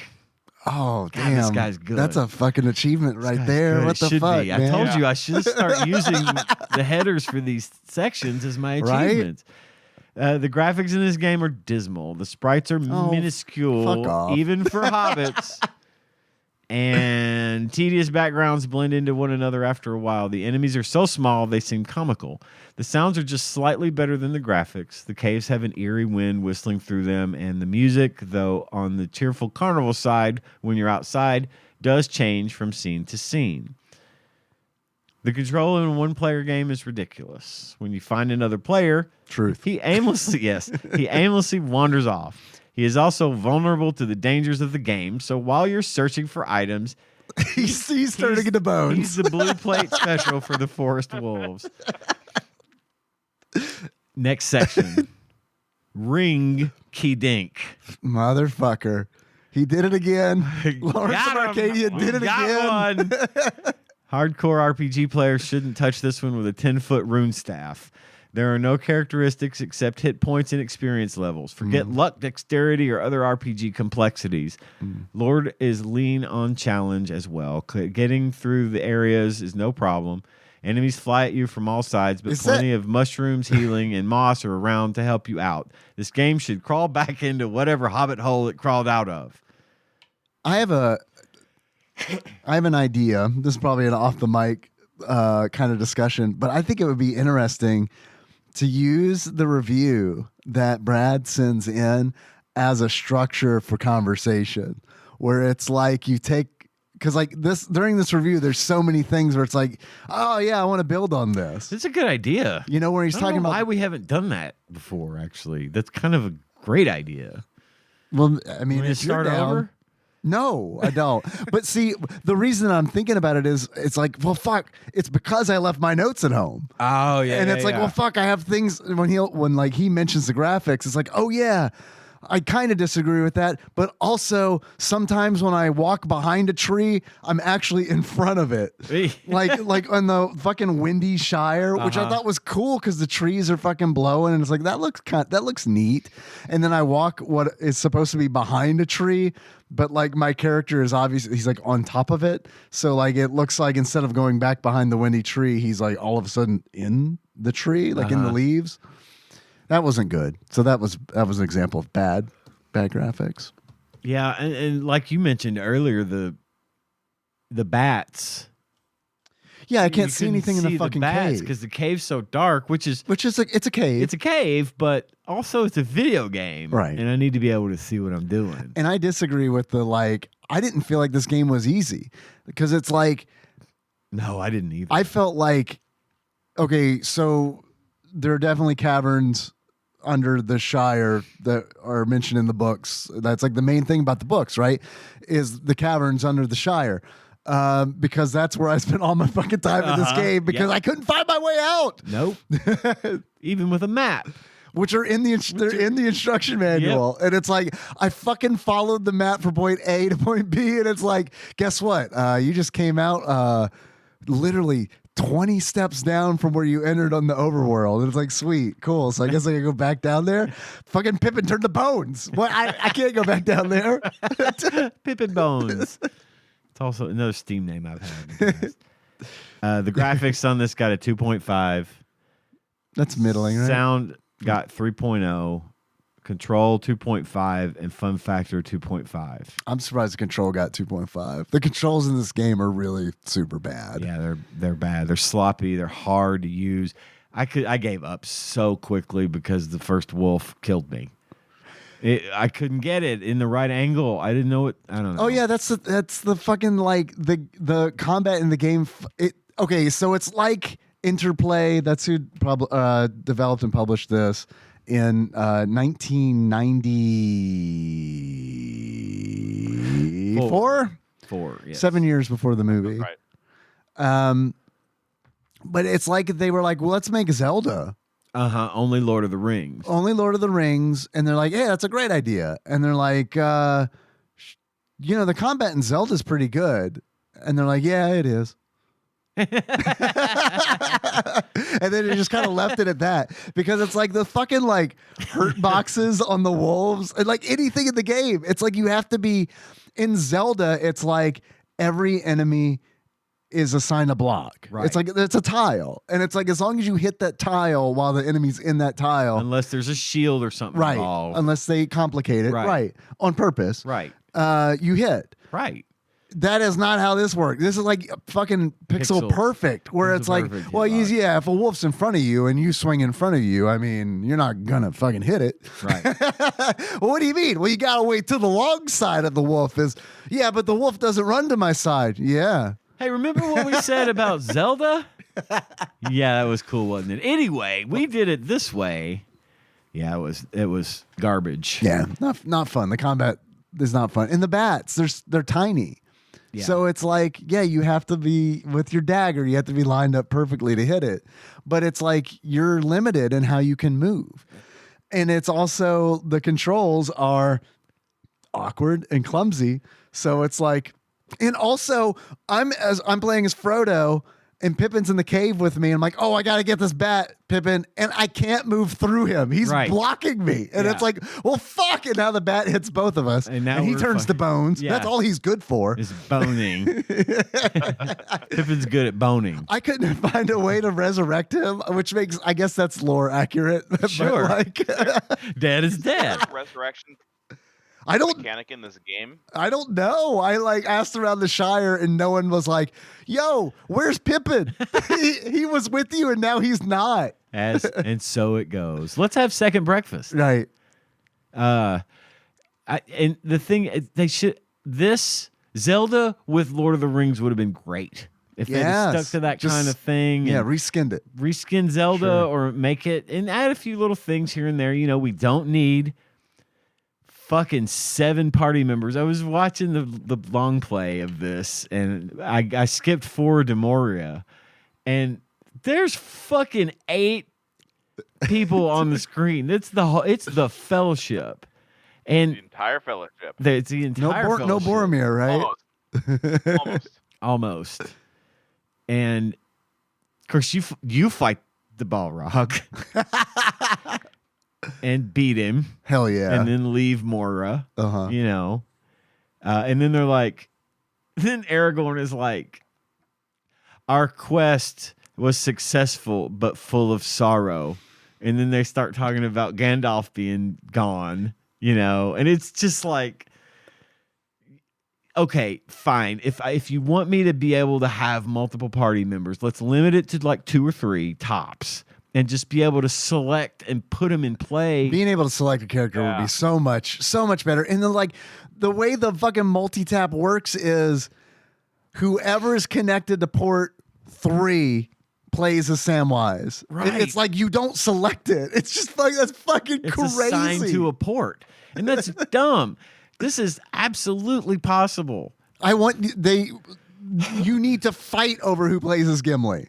Right. Like, right. and like Or Aragorn. right. And you know, there's no like reason to pick one over the other. Even if they did have a character select thing in your menu where you could be like, okay, I want to bring Gimli out.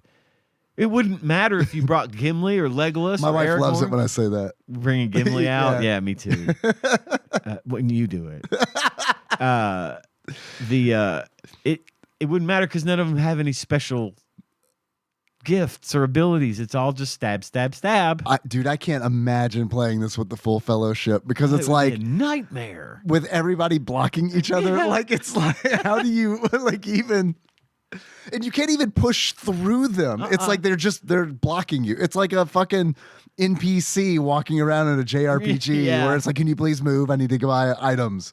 Yeah, it's It's bad. clunky. Yeah. Clunky and bad. And I think it sucks because the potential was there. Zelda had been around for a long time at this point. They could have built something similar to it and done a very memorable game that might have even, warranted a SNES release of a volume 2. There are so many games that have done this style better. Like what I thought was, Secret of Mana, where you had NPC party members who were much, much better at reacting to the environment, and you could actually go into the game and program them to be more aggressive or less aggressive, and or something like or regular Nintendo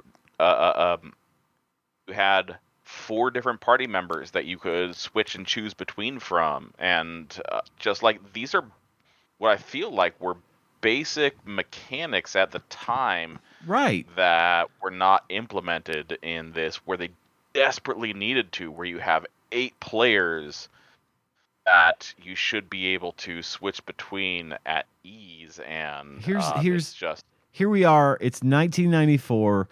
They've got the license and the rights to create a video game based on the Lord of the Rings. The technology already exists. So many hundreds of good RPGs had been created up to this point. The story was literally written for you. You don't have to develop the characters. You don't have to come up with a plot. All you have to do is make a fun, good-looking game that behaves like literally any other RPG out there. Take your pick. And then people will play it because it's Lord of the Rings, and they might say, oh, wow, this was a lot of fun. I felt like I was playing the book. I was surprised by how much like combat there actually was, like in combat that you do, because it's like it's like counter to the story. Because it's like this, in my opinion, should, and Tyler would hate this. Sorry, buddy, but like this needed to be like a stealth game for a very long time. Oh yeah, and it's because it's where like you put on the ring, or you just try to avoid enemies. But you can use the ring at the peril of possibly, it's like whenever in Nightmare on Elm Street when you would go into the dream world, or Freddy might attack, and all right, you put on the ring, but you run the risk of attracting the ring wraith. Yeah, now you're fighting one. Now you got to fight one. You get stabbed, and now you're poisoned. Now you're poisoned, and then that's how they bring Arwen into the game. Come on, people, the story's been written. Let's do this. Yeah, I feel like, I don't know, man. This to me would have worked a lot better. And I know it's a little too early for it because in 1994, this wasn't like a thing really, especially on consoles. But this would have worked a lot better, I think, as like a tactical RPG where it's like isometric, grid-based. You've got some units like the Hobbits that are good stealth units and can like backstab and stuff. And then you've got your ranged fighter and you've got your frontliners. I think something like that would have been a lot more fun. And you could also like, I feel like better structure battles around the story. Right. Or, I mean, you kind of would have to pad it. Right. Like they did in the movie. They'd have to like, well, here's battle here, battle here. I don't know. In my opinion, I think something like that would be like a lot more playable. This was a rare occasion where a bad SNES game did have somewhat of a redemption song much later when Lord of the Rings Online came out, and that's a pretty good game. It's an MMO. It plays like Warcraft, all that stuff. And the Shadows of Mordor, like those games. Those are good games. Mm-hmm. Like there's good content out there that people finally got the point and said, but it wasn't really until after the movies came out that developers started thinking, okay, now we can get the investors to give us enough money to make this a good game versus because at the time we're making an RPG on the Super Nintendo based on books that were written 35 years ago or, whatever. And, not everyone was necessarily chomping at the bit for Lord of the Rings content until the movies came out, and then you couldn't get enough. And they put that this is based on a book like on Front Street. Yeah. Because it's like the game fucking starts out and it's like, here's a book and it's going to open and the pages are going to turn. Give a hoot. Read a book.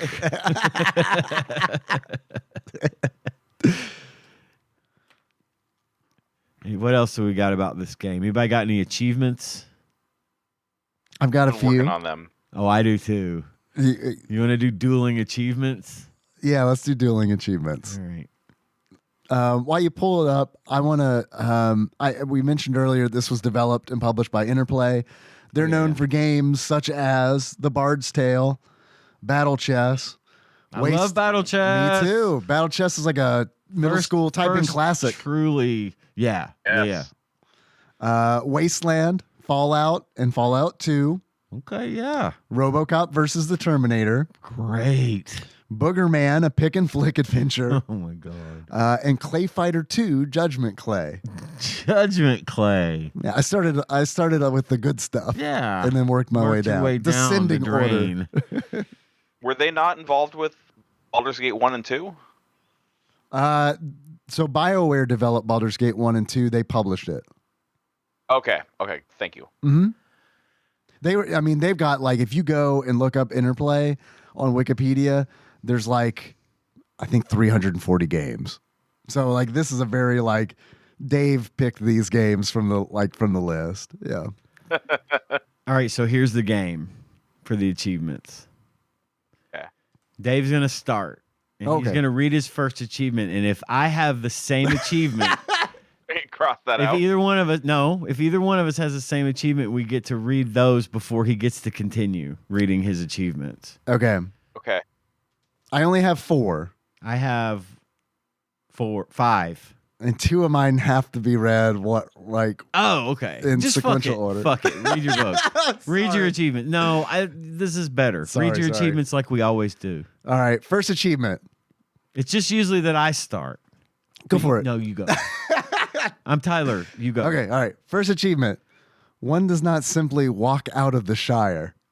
In order to unlock, one does not simply walk out of the Shire. You get lost in the immense cavern system under Hobbiton and get turned into bones by bats. Easy to do. Yeah, I unlocked that several times. Yes. Which leads me to my next achievement.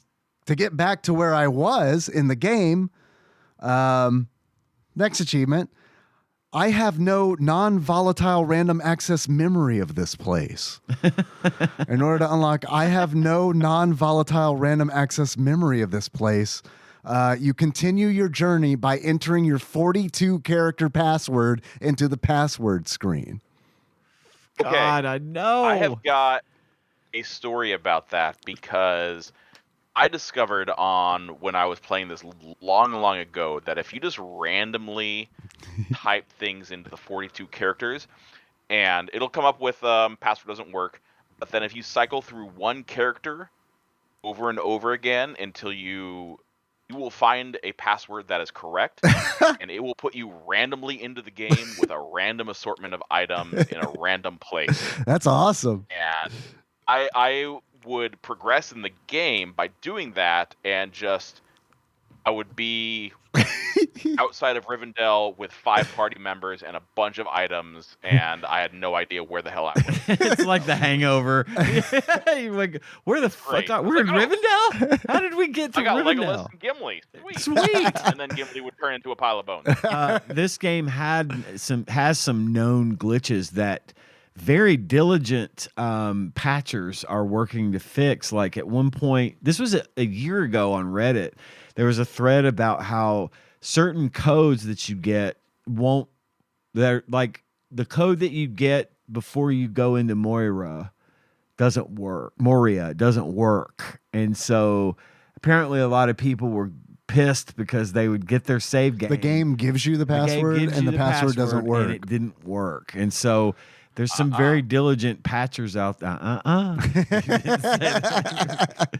my next achievement is That's mine. Some very diligent patchers out there trying to fix that as of a year ago. So there is a patched version of this game out there that fixes all of its glitches. That's cool. It doesn't necessarily make the gameplay or controls better, but it fixes some of the things that are inherently wrong with the code. I think it would be neat to it's funny. I love that you bring that up because as I was playing this game, I know nothing about ROM hacking or video game development. Right. However, as I was playing it, I was thinking, man, I feel like this game is close to being good on a lot of fronts. Right. But it needs some tweaking. And it's I wonder if somebody could ROM hack this game to make it go from a C- to a B. Yeah. Well, I think it has been done. So if you're interested, check that out. But continue with your achievements. You know what? I want to continue with my achievements, but when Phil started talking about his experience with changing the password, experimenting with that, I realized that Phil, I haven't asked you what is your history with this game? Did you have this game as a young man, or did you buy it later in life, or what's your history? This would have been one of those in the heyday of used Super Nintendo games for sale that were cheap. I got this at a Game Crazy location, or I don't know how much, but certainly not what it's worth now. And it was one of those where I was super excited. get to play a Super Nintendo version of Lord of the Rings, of like my favorite IP, and then just presented Wah, with the wah. Oh, Bart sad versus the Space realization. Mutants. I love The Simpsons. This will be great. It'll be like I'm playing the cartoon. I love the arcade game. Here we go. Putting it on my NES. Okay. Power. Okay. It's gonna get better, right? I think the reason why I was listed amongst in your list of people for this game was because it had such a profound, impact on me of like, this is an IP that you enjoy that was immensely disappointing. Yeah. And Which is why this was we do a probably lot of these. one of my first experiences in being really, really let down by a game that I was hoping would be more than what it was. Yeah. So yeah, that's it. I did not. This wasn't a game that like I anticipated coming out. I don't think I ever recalled seeing a review in a game magazine like I did for Chrono Trigger or something like Well, that. there was one in 1994 Game Pro, June 1994. Lawrence of I think I was Arcadia. a Game Informer boy at that point, so I didn't catch that one. I see. Well, at least you were crushed in your 20s and not your teens. God. Right. Although this had to have been like before the movie came out, because there's no way I'm going to see the movie and then go pick up a Super Nintendo cartridge in Right. 2004 and be like, this is probably going to be really sweet. Yeah. So this had to have been in that sweet spot between like 94 when it came out and 2001 when the movie was released. Probably, like, if you got it for cheap, I'm thinking this was after the PlayStation 1 and Final Fantasy VII came out. Yeah. Because I feel like Final Fantasy VII. 1998 purchase. Yeah, I feel like Final Fantasy VII was the game where like a lot of people were like, "Oh yeah, I'm done with Super Nintendo Forever. Yep. I don't want to play with you anymore. Okay. Achievement unlocked. Thank you. My next achievement is the Fellowship at 100%. In order to unlock the Fellowship at 100%, recruit Frodo, Aragorn, Samwise, Pippin, Merry / Gimli, and then something about Legolas and Gandalf. They also exist. Right. You don't get to play as Gandalf, No.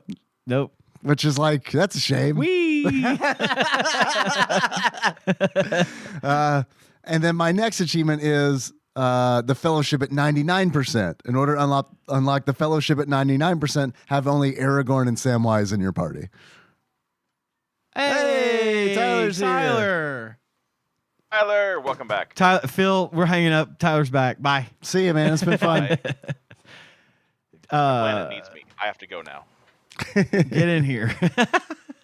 I'm the poochie of this show. I'm not in Louisville. No, thank God you're not in No. Louisville. Yo, everything okay? Yes. Good. So, Good news. yeah, I was not. I don't know if you guys probably said I wasn't here for various reasons. Just that you were You being a said good that dad. you were being a good dad and that your kid and that you were at the was ER. sick and We you were figured helping. people could probably, They figured out. It's pretty much the only reason I'm ever not here. So, yeah, Jack was presenting all the symptoms, went to the ER, had him checked out. He's the exact same virus that he had last time. Oh, Covered no. everything up. But his shunt's fine. Okay. Well, that's good. That's good. So it wasn't hiding anything. It was just looking exactly the same. Okay. So I'll stay in with him tomorrow. That's a fun Get riddle. him better. Yeah. Yeah. God. Is this a wait and see or a get an emergency rush to Right. Louisville? Okay, well, we'll continue now where we left off, if that's okay. Please do. We're doing achievements. We're almost done with the show. Almost I done feel with the like. show. Sorry. Did you have achievements today, Tyler? No. Okay. Did you well, like that's the all video right. game? Don't go to Louisville. You get that by not having to take your son to Perfect. Louisville. Best achievement. Phil, you got some The achievements ring for doesn't us? go to Mordor. You don't have to take the broken shunt to Louisville to destroy it. Well, you can listen back to the show and see how we felt about it. Okay. When you're done. Fuck this game. Movie's okay. Perfect. There you We love the movie and fuck this game. Phil, achievements. Okay. Yeah, a couple of them. My first one is, whoa. There's still plenty of meat on that bone. Now you take this home, throw it in a pot, add some broth and potatoes. Maybe you got a stew going. And in order to get that, you let Merry or Pippin die and turn into a pile of bones. Yes. It's very like Ghosts and Goblins too, like how they turn into bones. You Yeah. expect it to play that little sound. I was like really fucking shocked the first time it happened because I wasn't expecting like it's not graphic, but it's shocking. It's bones. It's like the guy from the movie turns into bones. So do the snakes and the wolves. Everything turns to bones. Yeah, that's true. My next one is the password is F822O3K5G2O2W4W B X7 9 5 B Y 9 K 9 1 P M Y D D R 7 S Y H 9 E. And in order to get Respect to the bit. again. Respect for the bit. The commitment. I was hoping he would go, and in order to get F. Go ahead. Input password to start the game with all characters, rings, and gems, which I don't even know is actually true because 4 people upvoted it and 16 people downvoted it. I'm not sure this is actually correct. But yeah, the password system is shit in this game. My last one is my disappointment is immeasurable and my day is ruined. And that's just play the game. All right. It sucks. Awesome achievements. Very good. I loved it. That one had me going. That was a great. good laugh. Ian, what you Mine got? aren't nearly as good, but I've got my first achievement is Fool of a Took. And to get Fool of a Took, don't get Pippin. just don't get him. Leave him out of the party altogether. My next achievement is One Does Not Simply. And to get One Does Not Simply, walk into Moria. I can't say that one. I think it's Overwatch. It's like- Moira. It is. That's Moira from infected Overwatch you. is fucking me up saying Moria. My next achievement is Fly, You Fools. And to get Fly, You Fools, defeat the Balrog and escape Moria. And then my next achievement is Our quest has been successful, but filled with sorrow. And to get Our quest has been successful, but filled with sorrow, play the game and love it. Oh. Only to learn that Volume 2 will never be coming out. At least not for the Super Nintendo. And then finally, my last achievement, You Have My Hacks.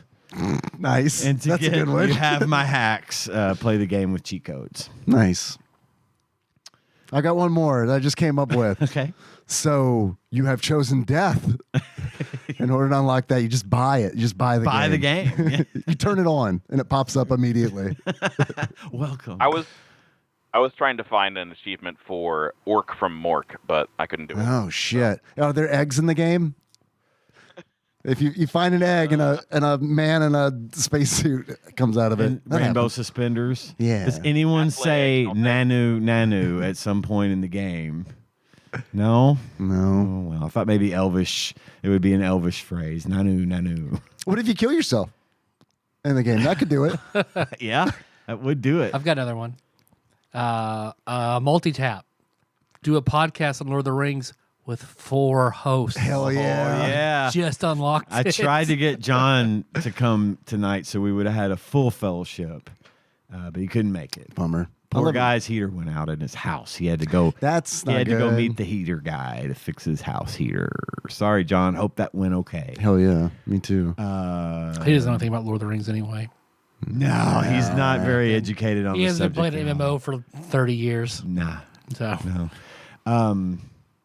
Okay, so what do we do now? If you were to buy this video game, how much do you think you would pay for it? We do this $1 individually. $3.32. Very specific, Phil. 23.32. Suspiciously. Suspiciously. Viciously. 23, 32. Suspiciously palindromic. and exact. Interesting. Okay. Ian, what do you think? 23, 33. Now we're just playing a game of what's the market like yesterday when I look this up. Tyler, what say you? $10. Oh. $10 from Tyler. Actual retail value of J.R.R. Tolkien apostrophes The Lord of the Rings, comma, Vol. 1 for the Super Nintendo used on average, according to price charting at the time of this recording, is $22.27. Tyler, you got it. We were over by $1. What do you guys think Flopsy has to say about J.R.R. Tolkien's The Lord of the Rings Volume 1? 1.5 stars. The half stars, the music. Yep. 1.5 stars? 1.5 stars. Okay. I'm down. I'm good down with that. to go low with that because it is a 1.5 star game. Even factoring in the generosity of Flopsy, they can truly recognize a bad game when they see one. I think they might go as high as 2, but I'm good with 1.5. I feel like, I don't know, man, but it's like that multi-tap might give them a half star because that is, honestly, it's kind of unheard of to have like 5-player RPG.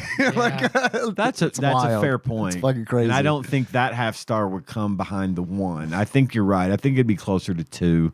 But I'm still good with 1.5. Given that feature, I'm going to vote 2. 2 stars. 2. Have I converted everybody from the correct answer of 1.5 to 2? Yeah. The dude abides. All right. The dude abides. And very uncommon. No, uncommon. Uncommon? I could see I don't think this is a common game. No. It would be if the movies had been out. Right. And this had been made, but And based on the price too, that's kind of like, but see, the price is one of those where it's like, well, is it $23 because of the movies? Honestly, it seems kind of high because it's a shitty, expensive game. Yeah. It's, usually I just feel like RPGs in general get a little bit of a bump. Yeah, that's true. What's the value? You get so many hours of being under the Shire for, so long. So many hours. Fighting bats and snakes. The instruction manual, I don't know what other enemies show up in the fucking game, but the instruction manual is like monsters, bats, snakes, wolves. There's an orc in there from time to time. And it's like, so I see like, I played this game and didn't even leave the fucking caves, and I've seen 75% of the enemies in this video game. Yep. What do you think? What do you think about rarity? Are we going uncommon, we think? I like uncommon. Seems good. Yep. Okay, uncommon. 2 stars. According to Flopsy, a.k.a. the ultimate Nintendo guide to the SNES library 1991 through 1998 by Pat Contri, courtesy of Monster Mold Mike and a shadowy, mysterious benefactor.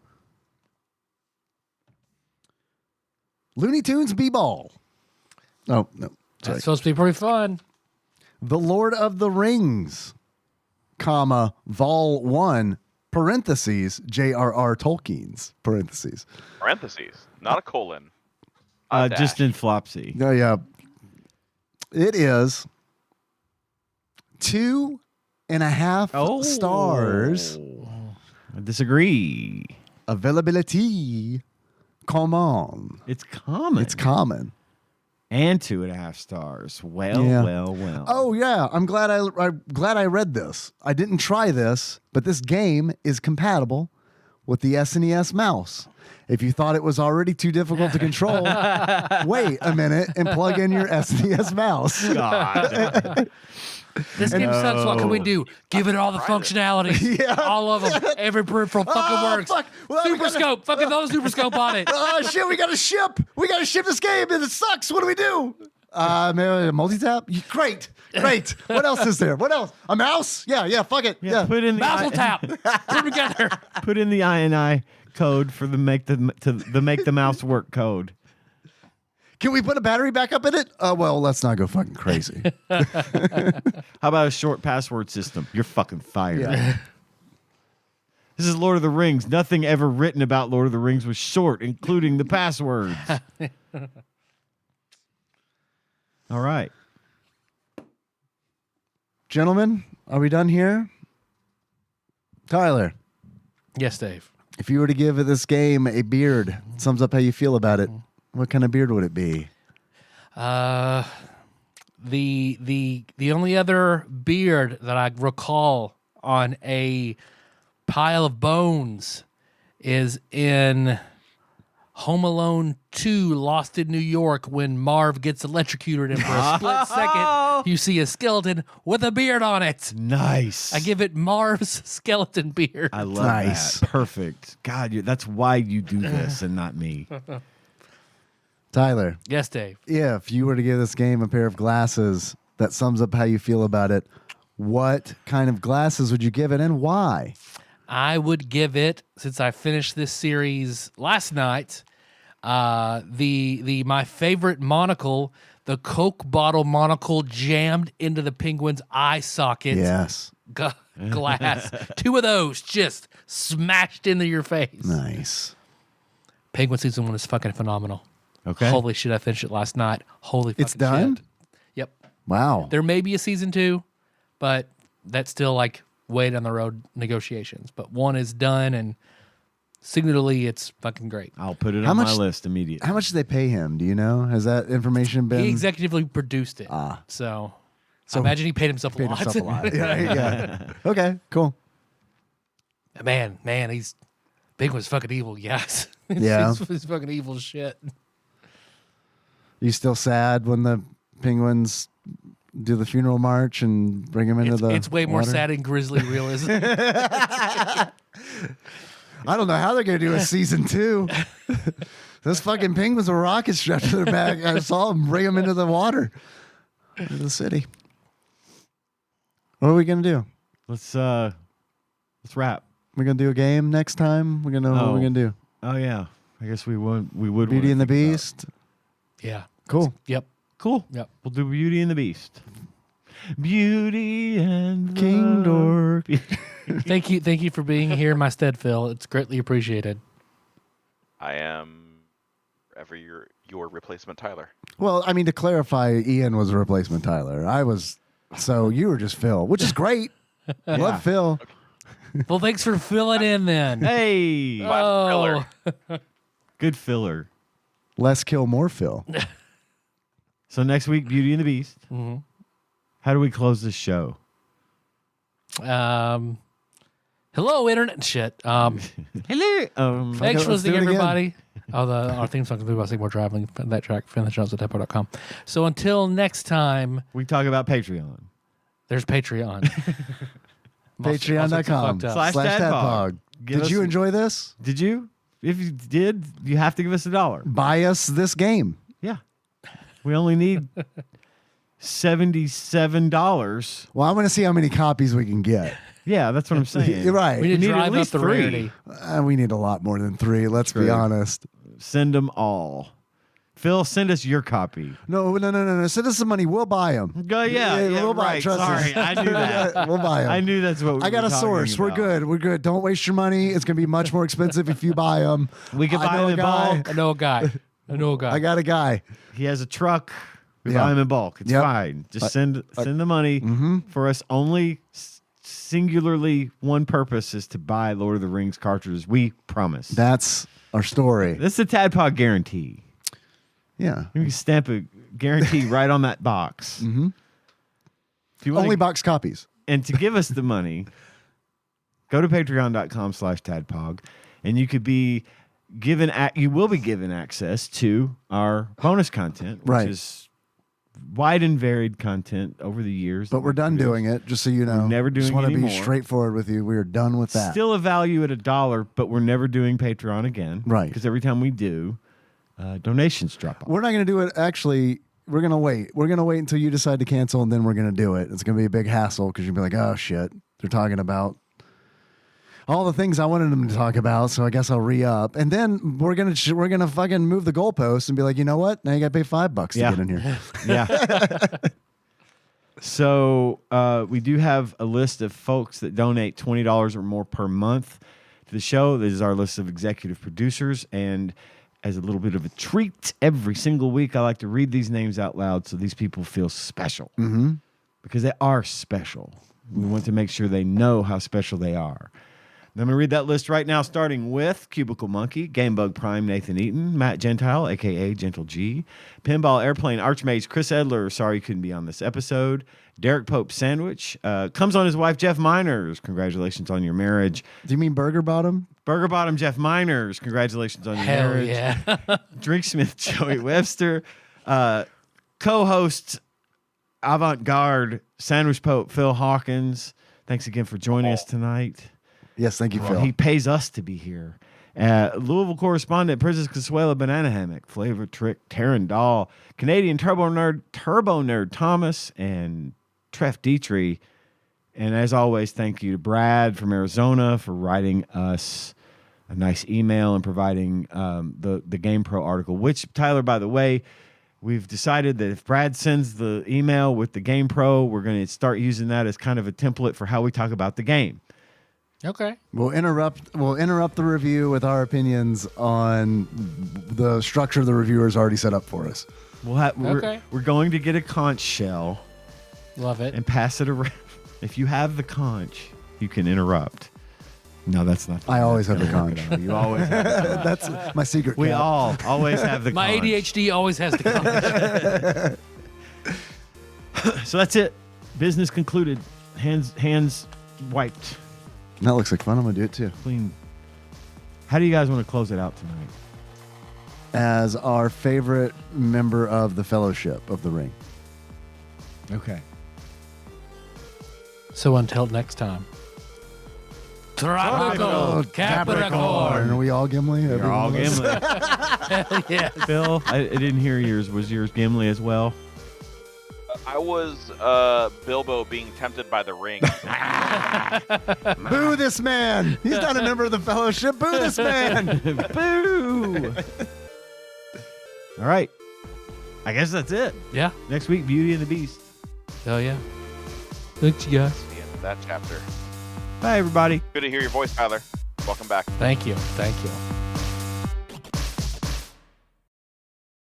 TADPOG is hosted and produced by Tyler Holland, Dave Moore, and Ian Chandler, and releases new episodes every Wednesday. You can find them on Apple Podcasts, Spotify, YouTube, and just about anywhere else podcasts are hosted. If you have a question or comment for the hosts, don't hesitate to call us at 270-883-2555 and leave us a voicemail. If we like it, we'll play it on the show and respond. If you'd like to send us something, you can do so at TADPOG Studios, care of Nicole Nance, P.O. Box 3785, Paducah, Kentucky 42002. If you'd like to donate to the show, visit patreon.com/tadpog, and with a minimum donation of $1 per month, you will get access to all of our fun bonus content. Join the conversation on our Discord server at bit.ly/tadpog Discord. Registration is free, and we'd love to have you there. If you enjoy our show and haven't already, don't forget to find and tap that subscribe button so you don't miss anything. Thanks for listening, and we'll see you next week.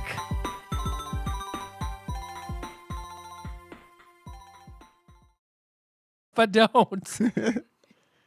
I won't be able to record the audio for the stinger Ian if you and don't stop sucking. Ian and two bratty co-hosts. While I don't want Phil to, Daddy. listens. I don't want to. I don't want to stop sucking, Daddy. Can't you record while it sucks? I need that isolated. I don't use ringtones, but I'm going to make an exception for whenever you call me. Bring us the Tadpog soundboard, yes. You know what? I haven't changed from Crazy Frog in 25 years, but that's the new one. But can you imagine you remember the commercials when we were in college for like, you pay for ringtones? Yeah. Can you imagine if that's like, we should do a fake commercial and they're all those and then we add what Ian just did. I'm changing mine from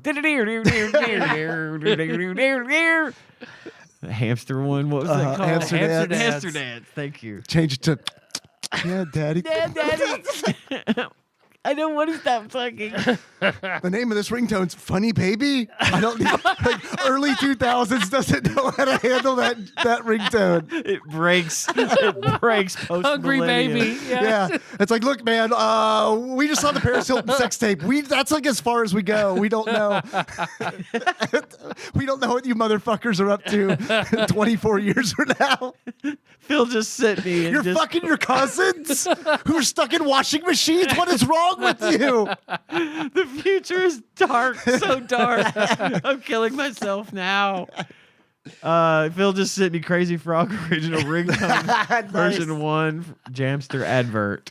I wonder if the audio will come through if I play it. Only one way to find out. Do it. Oh, for God's sake. Watching that video, he's got a penis?